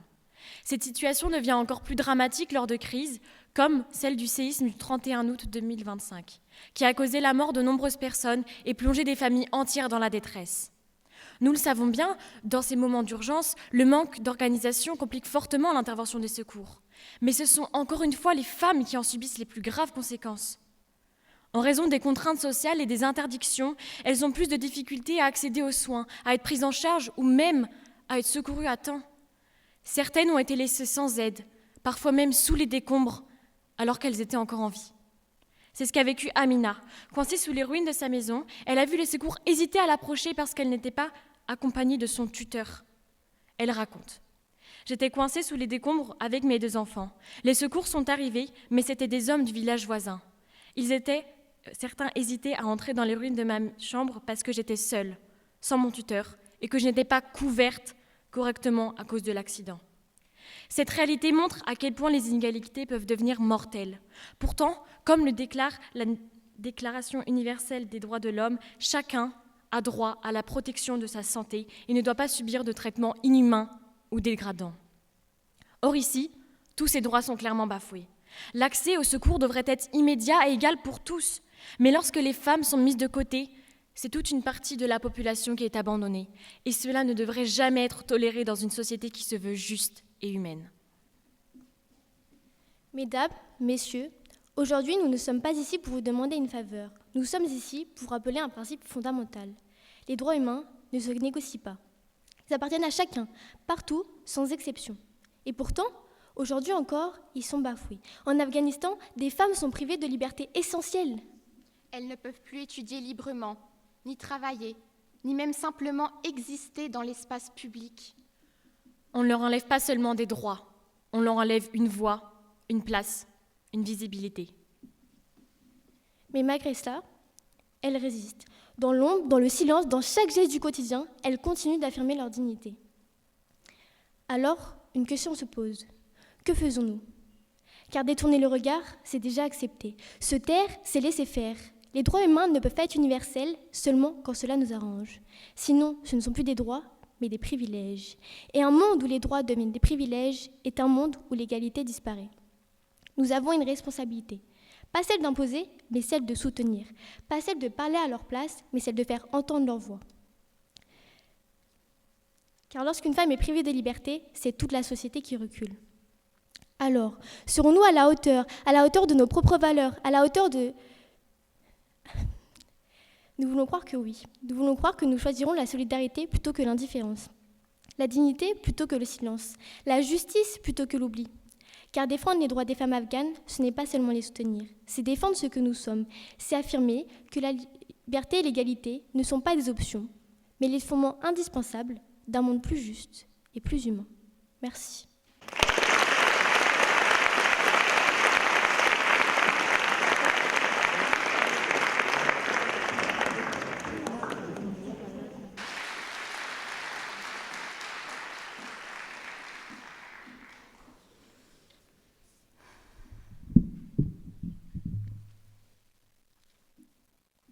Qui m'a demandé ma permission de venir au monde ? Si je pouvais me prononcer, je n'y passerais que quelques secondes. Ces mots de Damso ont résonné en moi, tel un écho dans la nuit qui frappe le silence et jamais ne s'enfuit. Il n'a pas tort. Qui ici a envie de vivre dans un monde qui déraille, où l'espoir s'accroche encore aux fissures de nos batailles ? En ce jour, j'aimerais vous parler de tous ces guerriers silencieux qui rêvent d'aller mieux, de tous ces sans domicile fixe qui sont négligés, voire moqués. Il est inhumain d'ignorer la souffrance et de détourner les yeux avec indifférence. Je rends hommage à Christophe, âgé de 58 ans, mort le 5 février 2026 dans les toilettes publiques de Saint-Servant. À Gilda, âgé de 48 ans, mort le 4 mars 2026 dans sa tente dans la zone de Grassinet. En seulement un mois, voilà 2 SDF qui ont perdu la vie dans les rues de Saint-Malo. Ce ne sont pas des cas isolés. Et à chaque fois, on n'entendait plus jamais. Et pourtant, la précarité, elle, continue de tuer. Arrêtons de déplorer ces décès et agissons pour de vrai. Dans l'article 1 de la Déclaration universelle des droits de l'homme et du citoyen, il est inscrit « Les hommes naissent et demeurent libres et égaux en droit. Les distinctions sociales ne peuvent être fondées que sur l'utilité commune. Il y a une distinction à faire entre être libre en droit et libre en fait. Sur le papier, les personnes sans abri ont les mêmes libertés que n'importe qui. Mais en réalité, leurs droits sont fragilisés. Ils n'ont pas une vie décente. L'égalité juridique, si elle n'est pas accompagnée de conditions matérielles dignes, reste incomplète. Car trop souvent, les inégalités commencent dès la naissance. Peut-on vraiment être libre lorsque nous sommes prisonniers des contraintes économiques ? Sommes-nous libres lorsque chaque dépense compte, quand la fin du mois nous épuise et nous affronte ? Et le pire dans tout ça, c'est qu'ils ont honte de ne pas avoir réussi au grand jeu de la vie, où chacun ne débute pas sur la même case. On appelle ça le destin. On dit que c'est la base. Mais moi, vous savez quoi ? Je le crierai sur tous les toits pour que cette absurdité s'écrase. Ainsi, l'article 1 porte de belles valeurs, mais qui, malheureusement, à la moindre inégalité, vacille si nous n'agissons pas comme gardiens pour le respect de soi et d'autrui. Dans l'article 2, c'est fou, j'ai simplement eu besoin de passer à la ligne suivante pour trouver une nouvelle incohérence entre les mots et l'action. Le but de toute association politique est la conservation des droits naturels et imprescriptibles de l'homme. Ces droits sont la liberté, la propriété, la sûreté et la résistance à l'oppression. En d'autres termes, l'État doit avoir comme enjeu principal le respect des droits fondamentaux, tels que la vie, la subsistance, la propriété, la sûreté. Voyez-vous où je souhaite en venir ? Un sans-abri, livré à lui-même dans la rue, sans un sou, n'a ni la capacité de subsistance, ni la propriété, ni même la sûreté. Vivre dans la rue n'est pas sans risque, c'est être exposé chaque jour au froid, à la faim, à la violence, à l'indifférence des passants et au mépris des institutions. Ils ne vivent point, ils survivent, dans le meilleur des cas. Un article de France 24 nous informe qu'en 2024, il y a eu en France 912 décès de personnes sans domicile fixe. Ce chiffre est un record effroyable, une hausse de 24% comparée à 2023. Sérieusement, comment le monde a-t-il pu manquer d'autant d'humanité ? Ce n'est pas normal de construire du mobilier urbain avec une ergonomie particulière afin que les personnes sans abri ne puissent pas s'y reposer. Les gens sont des pigeons, on met des pics pour qu'ils aillent ailleurs. C'est donc ça la France, libre et fraternelle. Comment passer à côté des expulsions sociales où l'on admet la misère, mais si elle est loin de nous, nous nous portons mieux. Un exemple concret, les JO 2024. Au moins 19 526 personnes ont été expulsées de leur lieu de vie. Bao, à la rue depuis 5 ans, témoigne face à France Bleu. Ils ne voulaient pas de nous, il fallait se cacher. L'État protecteur du peuple ? Mais bien sûr. Macron, Darmanin, Hidalgo ne sont pas des défenseurs du droit, mais des défenseurs de l'image. Ils ne traitent pas le problème, ils l'éloignent. Ce sont nous, les défenseurs de la vie. C'est à nous de faire respecter nos droits. Cela dure depuis trop longtemps. Il a fallu attendre le 1er février 1954 qu'une femme meure de froid pour commencer à agir, avec la célèbre phrase de l'abbé Pierre « Mes amis au secours, une femme vient de mourir gelée cette nuit ». Petite parenthèse, l'abbé Pierre est un violeur. Ses agressions sexuelles ne seront jamais oubliées, même s'il a servi la cause des sans-abri. En cet hiver 1954, la misère frappait sans trêve ni lumière. Ceux qui n'avaient déjà rien ont été livrés au froid mordant, au vent coupant. Dans les rues gelées, on les a laissés sombrer, oubliés, brisés. Pauvres parmi les pauvres, seuls dans la nuit noire, condamnés à pourrir dans le désespoir. Il a fallu des morts, des corps inanimés, pour que l'on entende enfin le cri des rues et leurs remords. Alors seulement, après le silence et l'effroi, l'appel de l'abbé Pierre souleva les cœurs et réveilla la foi. Le temps passe et la crise dure. Elle perd son pouvoir de sidération et finit banalisée. L'artiste Angèle chante dans une de ses musiques « On s'habitue toujours à tout, même aux peines, même aux gênes ». Elle illustre parfaitement l'habituation au drame. La misère est omniprésente, l'appel est constant. Au final, on s'y perd. C'est le paradoxe contemporain. Plus la misère est visible, plus elle devient invisible. Plus l'appel est constant, moins il résonne. Les belles promesses n'ont jamais manqué. En 2017, Emmanuel Macron déclarait « Je ne veux plus, d'ici la fin de l'année, voir des femmes et des hommes dans les rues. » Les mots étaient forts, la réalité l'est restée. Les rues, elles, ne se sont jamais vidées. Je me rends compte que la société a poussé les citoyens vers l'individualisme, dès le plus jeune âge avec l'école, au point où les citoyens d'aujourd'hui perdent les notions de solidarité, d'entraide, et qu'ils ne s'intéressent à une cause si et seulement si cette dernière l'a impacté personnellement. Je demande plus d'humanité, je demande du bon sens, pour que l'espoir ne cesse jamais pour que l'avenir écrive son histoire, pour que chaque oubli, chaque non-dit, chaque injustice ne reste plus dans l'ombre, mais éclaire nos consciences et trouve enfin justice. Ensemble, brisons le silence et mettons fin à l'indifférence. Merci.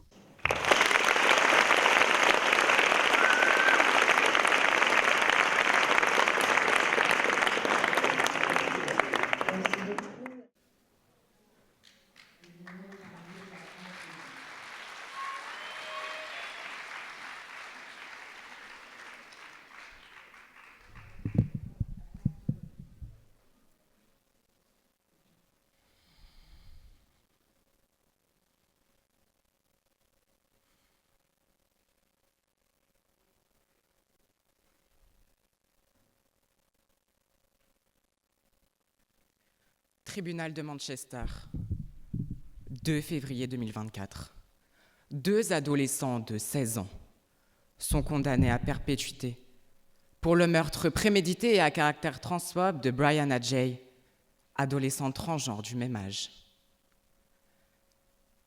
Elle a été poignardée une 30aine de fois au cou, au dos, à la tête et à la poitrine avec un couteau de chasse. Ce cas-ci en est un parmi les 321 autres meurtres transphobes recensés par l'ONG Trans Monitoring en 2023. Être transgenre, c'est être en désaccord avec le genre qu'on nous assigne à la naissance. Mais c'est surtout, dans ces sociétés actuelles, un vrai combat pour être qui nous sommes vraiment. Pourtant, ça n'est pas récent. L'histoire de la transidentité remonte à des siècles auparavant. Mademoiselle Ginny Savalet Delange, surnommée Tante Ba par les enfants de son quartier, avait vécu à la cour de France durant la Seconde Restauration au XIXe. Lors de sa toilette mortuaire, on découvrit qu'il s'agissait biologiquement d'un homme. Certains diront que c'est un homme qui s'est travesti toute sa vie. Un autre regard en fait l'une des premières femmes trans de l'histoire de France.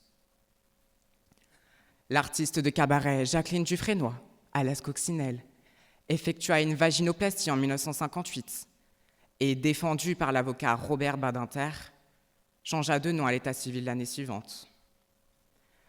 Première célébrité française à avoir officiellement et publiquement effectué une chirurgie de rétribution sexuelle, elle est ainsi une égérie transgenre dans les années 50 et reste aujourd'hui la première icône trans, suivie par Bülent Ersoy, chanteuse trans turque, ou Laverne Cox, célébrée également pour son activisme, en particulier envers les personnes trans les plus marginalisées.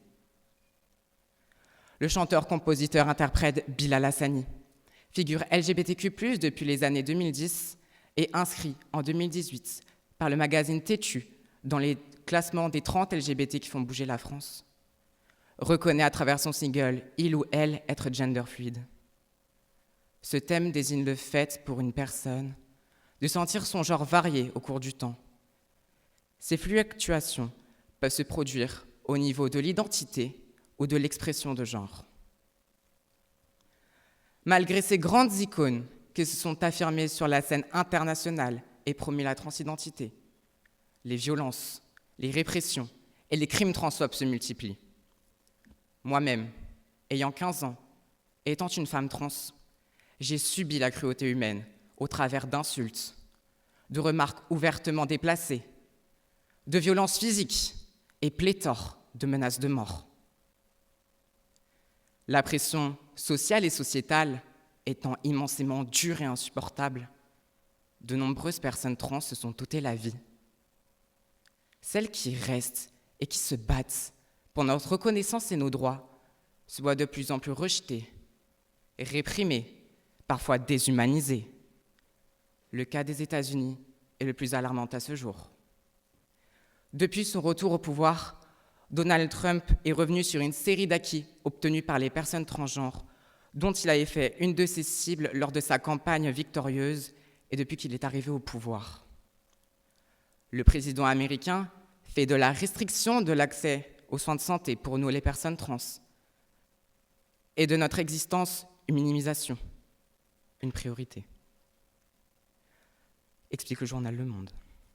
Le président républicain a ainsi ordonné l'exclusion des personnes transgenres des sites web fédéraux, les a retirés des enquêtes sur les crimes de haine, a ordonné aussi l'exclusion des personnes trans des forces armées et autorisé les agences fédérales à couper les subventions des écoles qui permettent aux athlètes transgenres de concourir dans des championnats féminins.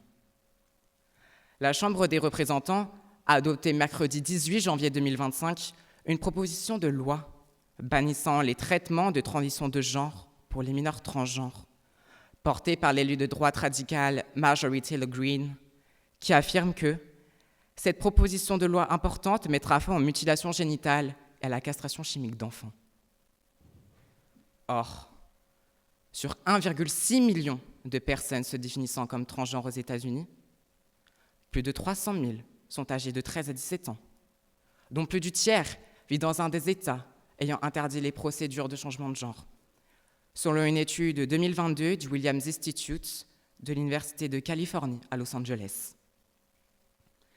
Ce projet de loi reviendrait à empêcher des personnes qui souffrent d'un mal-être d'accéder à des procédures médicamenteuses ou médicales pour obtenir un corps dans lequel elles seront elles-mêmes.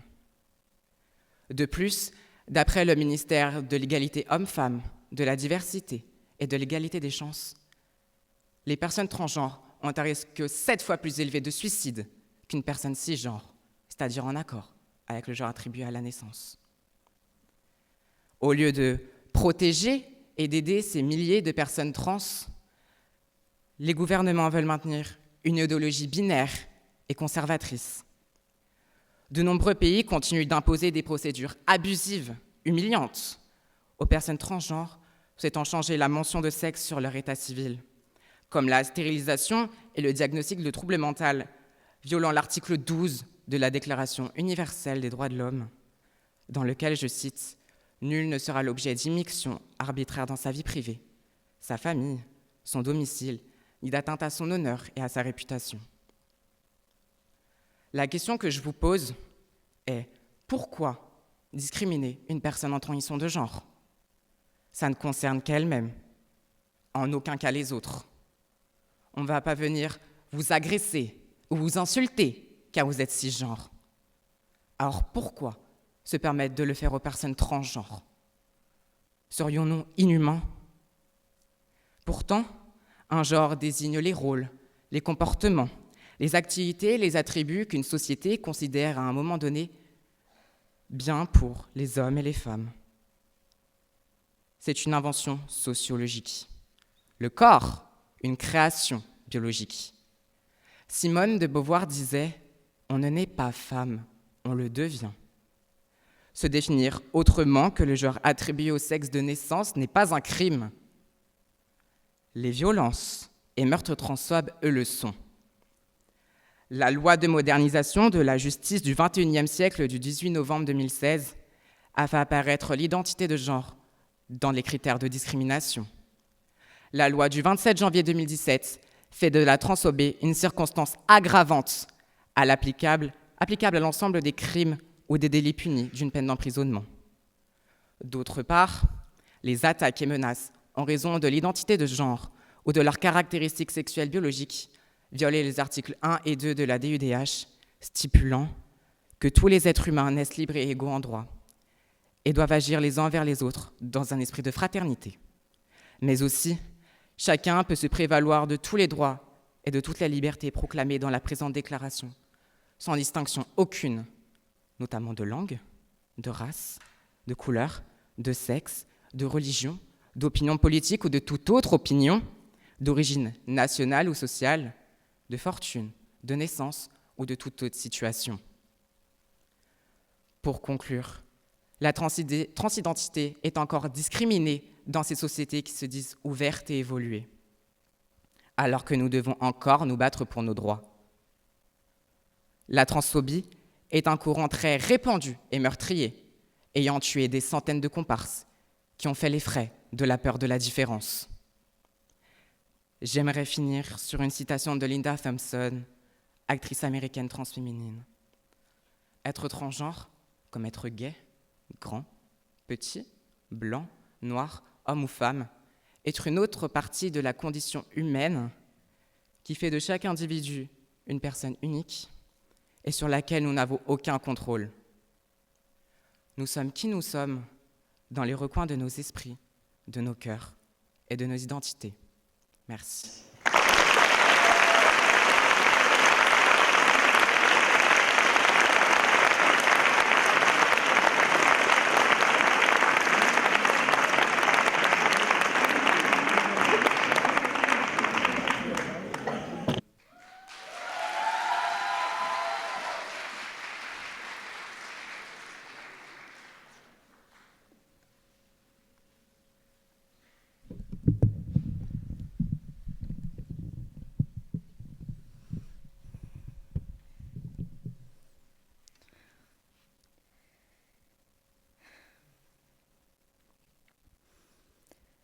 Comme l'a dit Victor Hugo, la pire des injustices, c'est l'indifférence. Aujourd'hui, je vous parle de ceux que la France a oubliés.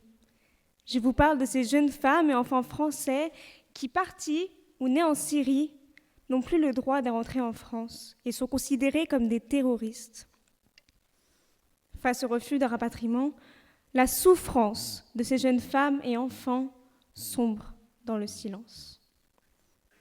Laissez-moi vous en présenter une. Je m'appelle Marie, j'ai 21 ans, 2 enfants et je suis française. Je vis depuis 5 ans en Syrie dans l'enfer de Daesh. Aujourd'hui, je suis entre la vie et la mort dans un camp syrien. Hier, le 16 septembre 2025, 3 femmes et 10 enfants ont été rapatriés en France. Dans ce camp, il reste encore une centaine de Français comme moi qui attendent cela depuis des années. En partant en Syrie, je pensais trouver un sens à ma vie comme beaucoup d'adolescentes de 16 ans. Seulement, ma bonne volonté s'est vite transformée en naïveté. J'ai été manipulée par des images de massacres sanglants en Syrie qui m'ont bouleversée. Des enfants mourant sous les bombes, des familles détruites. J'ai cru bien faire, j'ai cru aider les opprimés par fraternité, par humanité, mais le mariage forcé avec un djihadiste a été mon premier enfer. J'ai vécu des viols. Mes enfants en sont nés. Mon mari me battait, me séquestrait. Je suis devenue la victime que je venais sauver. J'ai complètement perdu la foi. Je ne pensais qu'à une chose, m'enfuir de ce cauchemar. Alors, naturellement, j'ai demandé de l'aide. Seulement, mes demandes de rapatriement en France, dans mon pays, ont toutes été refusées. La condition pour entrer est d'être jugée par un tribunal en Syrie, car je suis accusée d'association de malfaiteurs à caractère terroriste. Alors, j'attends encore et encore l'ouverture de ce procès. On me juge pour survivre à l'enfer. Moi qui pensais que grâce à la France, je ne vivrais plus jamais cette terreur, cette barbarie, cette violence. L'histoire de Marie n'est pas unique. En 2016, déjà, les jeunes femmes françaises constituent 35% du contingent de djihadistes français qui s'engagent pour la Syrie et qui pensaient aider les opprimés. 1/3 seulement de ces Françaises est convertie à l'islam. La majorité vient de classe moyenne. Elles sont donc éduquées et averties, contrairement aux idées reçues. Ce phénomène, il se nomme le djihad féminin. Et aujourd'hui, encore beaucoup de femmes françaises sont punies pour cela. Alors, mesdames et messieurs, 2 questions s'imposent. Ces femmes sont-elles des victimes ou des coupables? Et la France respecte-t-elle ses engagements internationaux? À l'origine, cet engagement, il est moral et plus qu'honorable dans le pays des droits de l'homme. En effet, de très jeunes femmes sont victimes de propagande terroriste sur les réseaux sociaux qui attisent leur courage et leur compassion. Les images diffusées sont évidemment touchantes. N'importe quel être humain aurait envie d'agir pour le bien de l'humanité. Alors accabler ces femmes pour ce genre de sentiments ou d'émotions est juste hors de propos. Par ailleurs, certaines s'engagent également par féminisme. Cela peut paraître étrange, mais il faut savoir que la charia a été vendue à ces jeunes femmes comme un idéal égalitaire, homme-femme soumis à Dieu. Or, dans cette organisation, la femme a une place assignée, de subordonnée dans une société très patriarcale. Alors, trompée par les propagandes, manipulée, mariées de force. Ces jeunes Françaises deviennent des sous-citoyennes privées de leurs droits les plus élémentaires. Elles connaissent des violences et menaces quotidiennes. Elles n'ont plus aucune liberté, même pas celle de contacter leur famille restée en France. Elles deviennent des esclaves. Le but réel de cette propagande est d'instrumentaliser les femmes afin de contribuer à l'effort de guerre par la procréation et l'assouvissement de pulsions sexuelles des terroristes. Imaginez un instant, mettez-vous à leur place. Votre amie, votre sœur, votre fille, manipulée, arrachée à sa vie et abandonnée par son propre pays. Ces femmes sont-elles des victimes ou des coupables? Parce qu'il n'y a que dans un État vraiment démocratique que cette justice peut être rendue de manière sérieuse et dans le respect du droit. Alors pour en délibérer, il faut les rapatrier. Seulement, ces victimes séquestrées en Syrie sont perçues comme des menaces pour les citoyens français. On nous objectera que ces femmes ont rejoint un groupe terroriste en se mariant à des membres de Daesh. Je n'exclus pas que certaines ont pu partager ou partagent des idées djihadistes et ainsi ne souhaitent pas rentrer.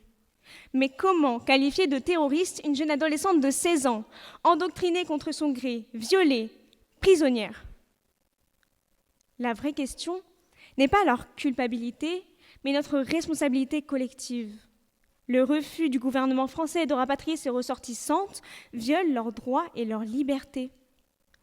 En attendant un procès, ces jeunes femmes vivent dans des no man's land, des prisons à ciel ouvert, où leur vie et celle d'enfants français, car nés de mères françaises, sont en danger quotidiennement.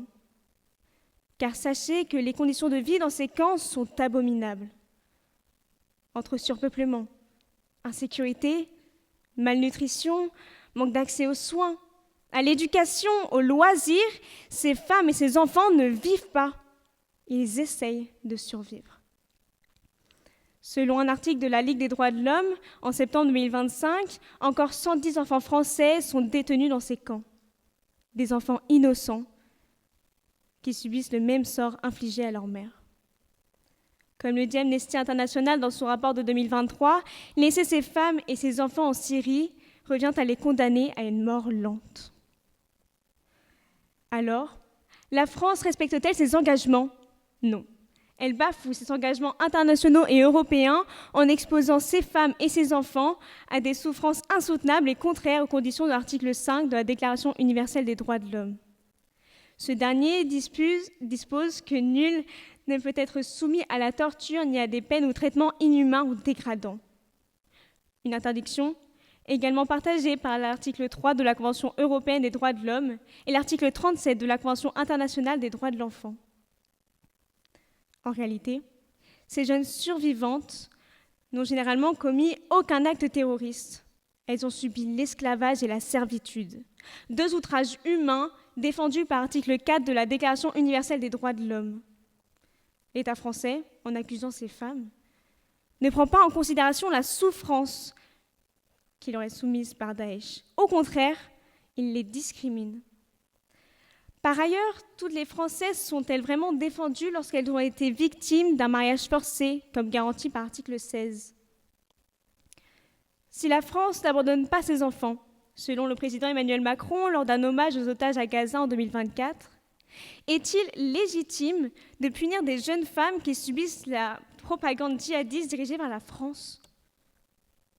Certes, il peut être difficile de discerner une coupable d'une victime, mais s'il y a bien une chose qui doit être juste, ce sont les actions d'un État démocratique envers ses citoyens.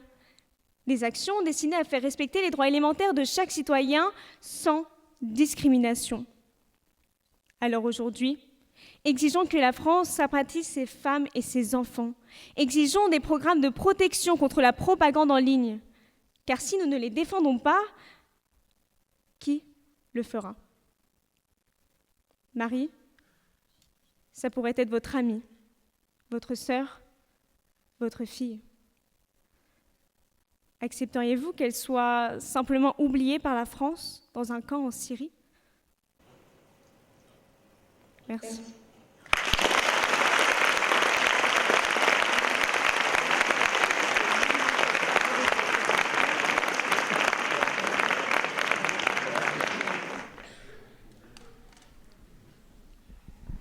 Alors déjà, bravo à toutes et à tous, et vraiment félicitations, on a été bluffés par vos prestations. C'est aussi pour ça que c'était difficile de choisir, effectivement. On n'a pas tous les mêmes idées, mais c'est ça aussi un jury, c'est qu'on délibère et qu'on finit par se mettre d'accord sur 3 noms. Et pour des raisons que je vais essayer de vous exposer, mais oui, c'était excellent, de qualité, et puis on voit le travail qui a été fait, l'engagement dans ce que vous avez porté. Donc merci beaucoup, parce que ça a été une matinée très enrichissante. Donc merci, et on va vous applaudir.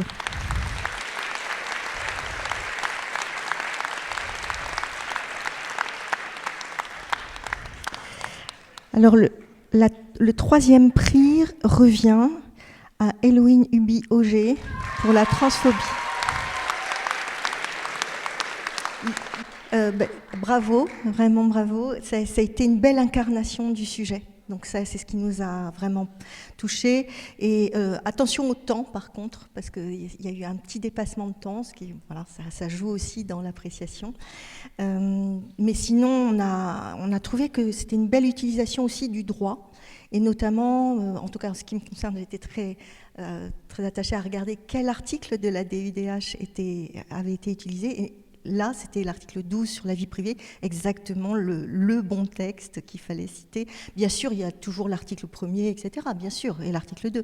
Mais là, il y avait un texte effectif qu'il fallait dire, et l'idée aussi qu'il fallait l'effectivité des droits. Ça, c'est quelque chose qui est important, parce que ça démontre le problème de l'égalité, effectivement, le principe d'égalité, qu'est-ce que ça signifie, la discrimination, qu'est-ce que ça signifie, et concrètement, mais il faut aussi que ce soit concret et que ça infuse dans la société. Donc il y avait tout un discours qui n'était pas que juridique, mais qui était également politique. Et ça nous a également bien intéressés, avec bien sûr des points de référence à l'actualité, avec ce qui se passe avec Trump, parce que c'est une réalité, que les premiers à avoir été touchés, c'est effectivement, ce sont les personnes trans qui ont été les premières touchées. Et donc il y a eu des propos sur la question juridique de l'état civil, c'est cette question qui est portée, qui est concrète. C'est intéressant aussi, de voir concrètement qu'est-ce que ça donne quand on a un droit, qu'est-ce que ça donne concrètement dans la pratique, dans la vie quotidienne, qu'est-ce que ça signifie. Et puis, il y a évidemment la question des citations qui ont été utilisées. Le fait d'utiliser la citation de Simone de Beauvoir, c'était très approprié. Le fait aussi d'utiliser la dernière citation qui est très belle, vraiment très intéressante, et puis de citer des cas, y compris historiques, parce qu'on a toujours l'impression que la question de la transidentité, c'est quelque chose de récent. En fait, c'est bien de replacer ça dans l'histoire et de dire c'est une question d'identité, justement, et non pas donc c'est propre à l'être humain, et c'est pas une question de comme on entend parfois de façon ahurissante que c'est une mode. Non, c'est bien une question qui est propre à l'identité et à la personne humaine. Donc ça, c'était très bien vu. Bravo. Et d'ailleurs, vous avez cité Bilal Hassani, la Ligue s'est constituée partie civile parce que malheureusement, et ça c'est ce qui a été dit aussi, malheureusement, il y a des actes, ça se traduit, la non-reconnaissance et le fait que ce ne soit pas considéré comme le principe d'égalité qui s'applique, et puis on n'a pas à stigmatiser, mais on n'a pas non plus à se poser de questions, en fait, c'est une personne. Et donc là, ça se traduit concrètement par des actes qui sont dangereux ou des propos qui sont effectivement très blessants. Et on s'est constitué partie civile pour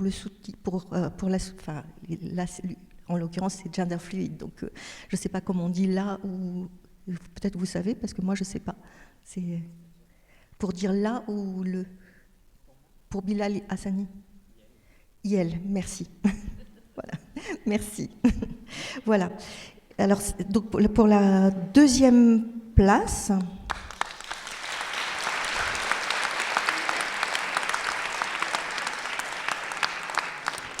Pour la deuxième place, c'est Léane Briou.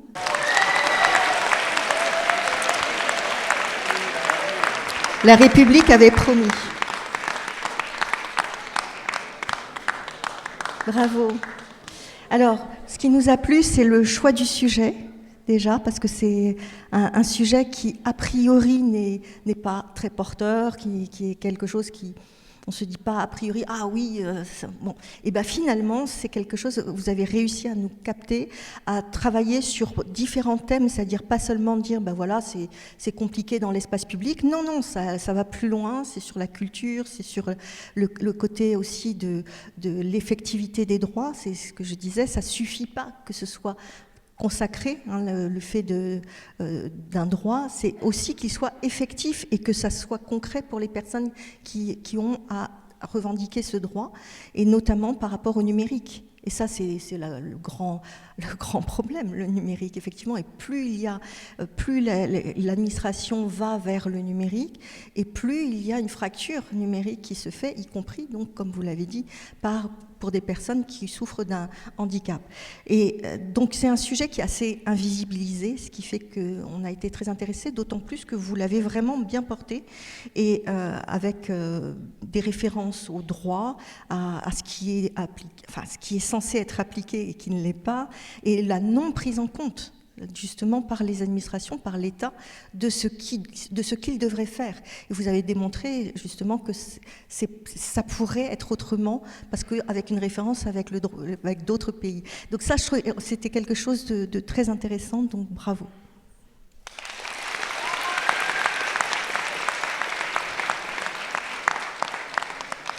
Et enfin, pour le premier prix, c'est Manaïg Chkankan. Qui est où? Ah voilà.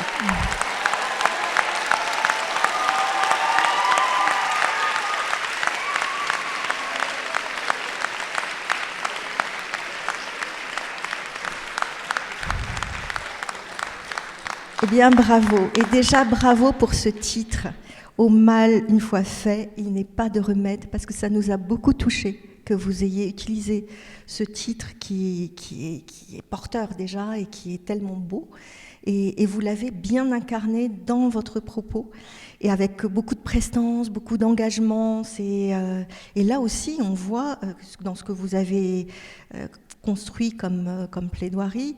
Alors déjà, ce qui est intéressant quand je parle de construction de la plaidoirie, c'est ça aussi qui a été intéressant, c'est que vous avez bien su faire alterner les témoignages, mais aussi le déroulé de l'argumentation, et avec du droit. Et le droit a été bien utilisé, parce qu'il y a dans certains cas, alors déjà, une chose, vous avez tous utilisé effectivement la DUDH et le droit, tous.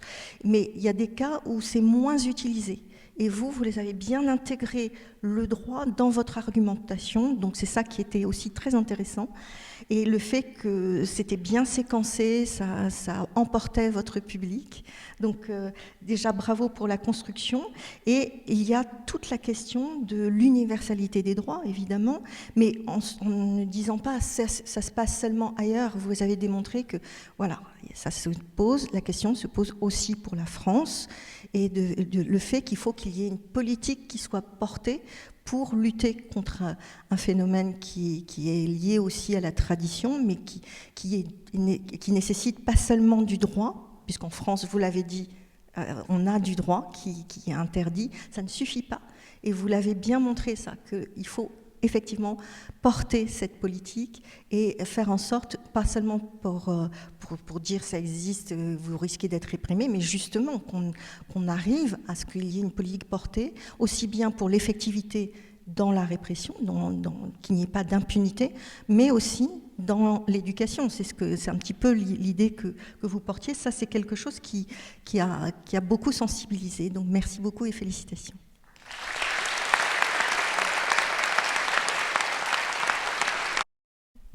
Merci. Donc, comme on est bien dans une finale régionale, je vous ai dit tout à l'heure tout le bien que le président de la région, le président Chenet-Gérard, pensait de ce style d'exercice. Il m'a prié de remettre une coupe à le ou la gagnante. Donc voilà, j'ai le plaisir on a le plaisir de vous offrir cette coupe.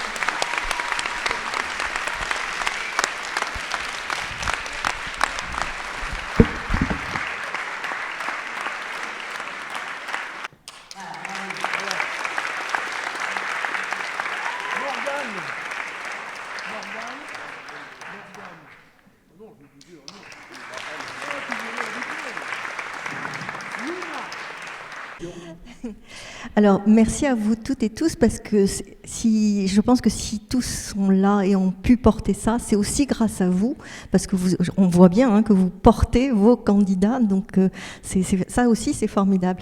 Alors, ce que je pense qu'on est en train de faire là, c'est semer la graine des droits et des libertés, et vous avez bien montré la question de l'universalité des droits, mais aussi de l'indivisibilité des droits. Ce que j'ai entendu, par exemple, dans certaines plaidoiries, c'est bien qu'il n'y a pas que les droits civils et politiques, mais il y a aussi les droits économiques, sociaux et culturels, et que sans ça, c'est l'indivisibilité des droits, et que sans ça, en fait, on ne peut pas jouir de ces droits, on ne peut pas jouir de l'effectivité, y compris des droits civils et politiques, si on ne bénéficie pas aussi des droits économiques, sociaux et culturels. Et ça, c'est extrêmement important d'avoir compris ça et de l'avoir bien montré. Il y a un certain nombre de plaidoiries qui touchaient à cette question-là. Je trouve que c'est extrêmement important de l'avoir rendu visible, y compris par des témoignages ou par le côté sensible, justement. Ça sert à ça aussi, une plaidoirie, à sensibiliser. Donc bravo, parce que nous avons devant nous tout un combat qui est pour l'état de droit, c'est-à-dire le fait que l'État se soumette aux droits de l'homme, se soumettent aux libertés. Et nous voyons bien que nous sommes tout le temps en train de combattre. En fait, vous savez que notre association, elle date de l'affaire Dreyfus, 1898, et nous voyons que malheureusement, on est à devoir toujours lutter, et ça n'est pas ancré. On pensait que ça pouvait être ancré à travers la Convention européenne des droits de l'homme, à travers justement la DUDH, et puis on se dit mais c'est incroyable, on est encore obligé de revenir à la charge sur c'est ça l'important. Oui, vous l'avez très bien montré. Donc encore une fois, merci beaucoup et bonne continuation.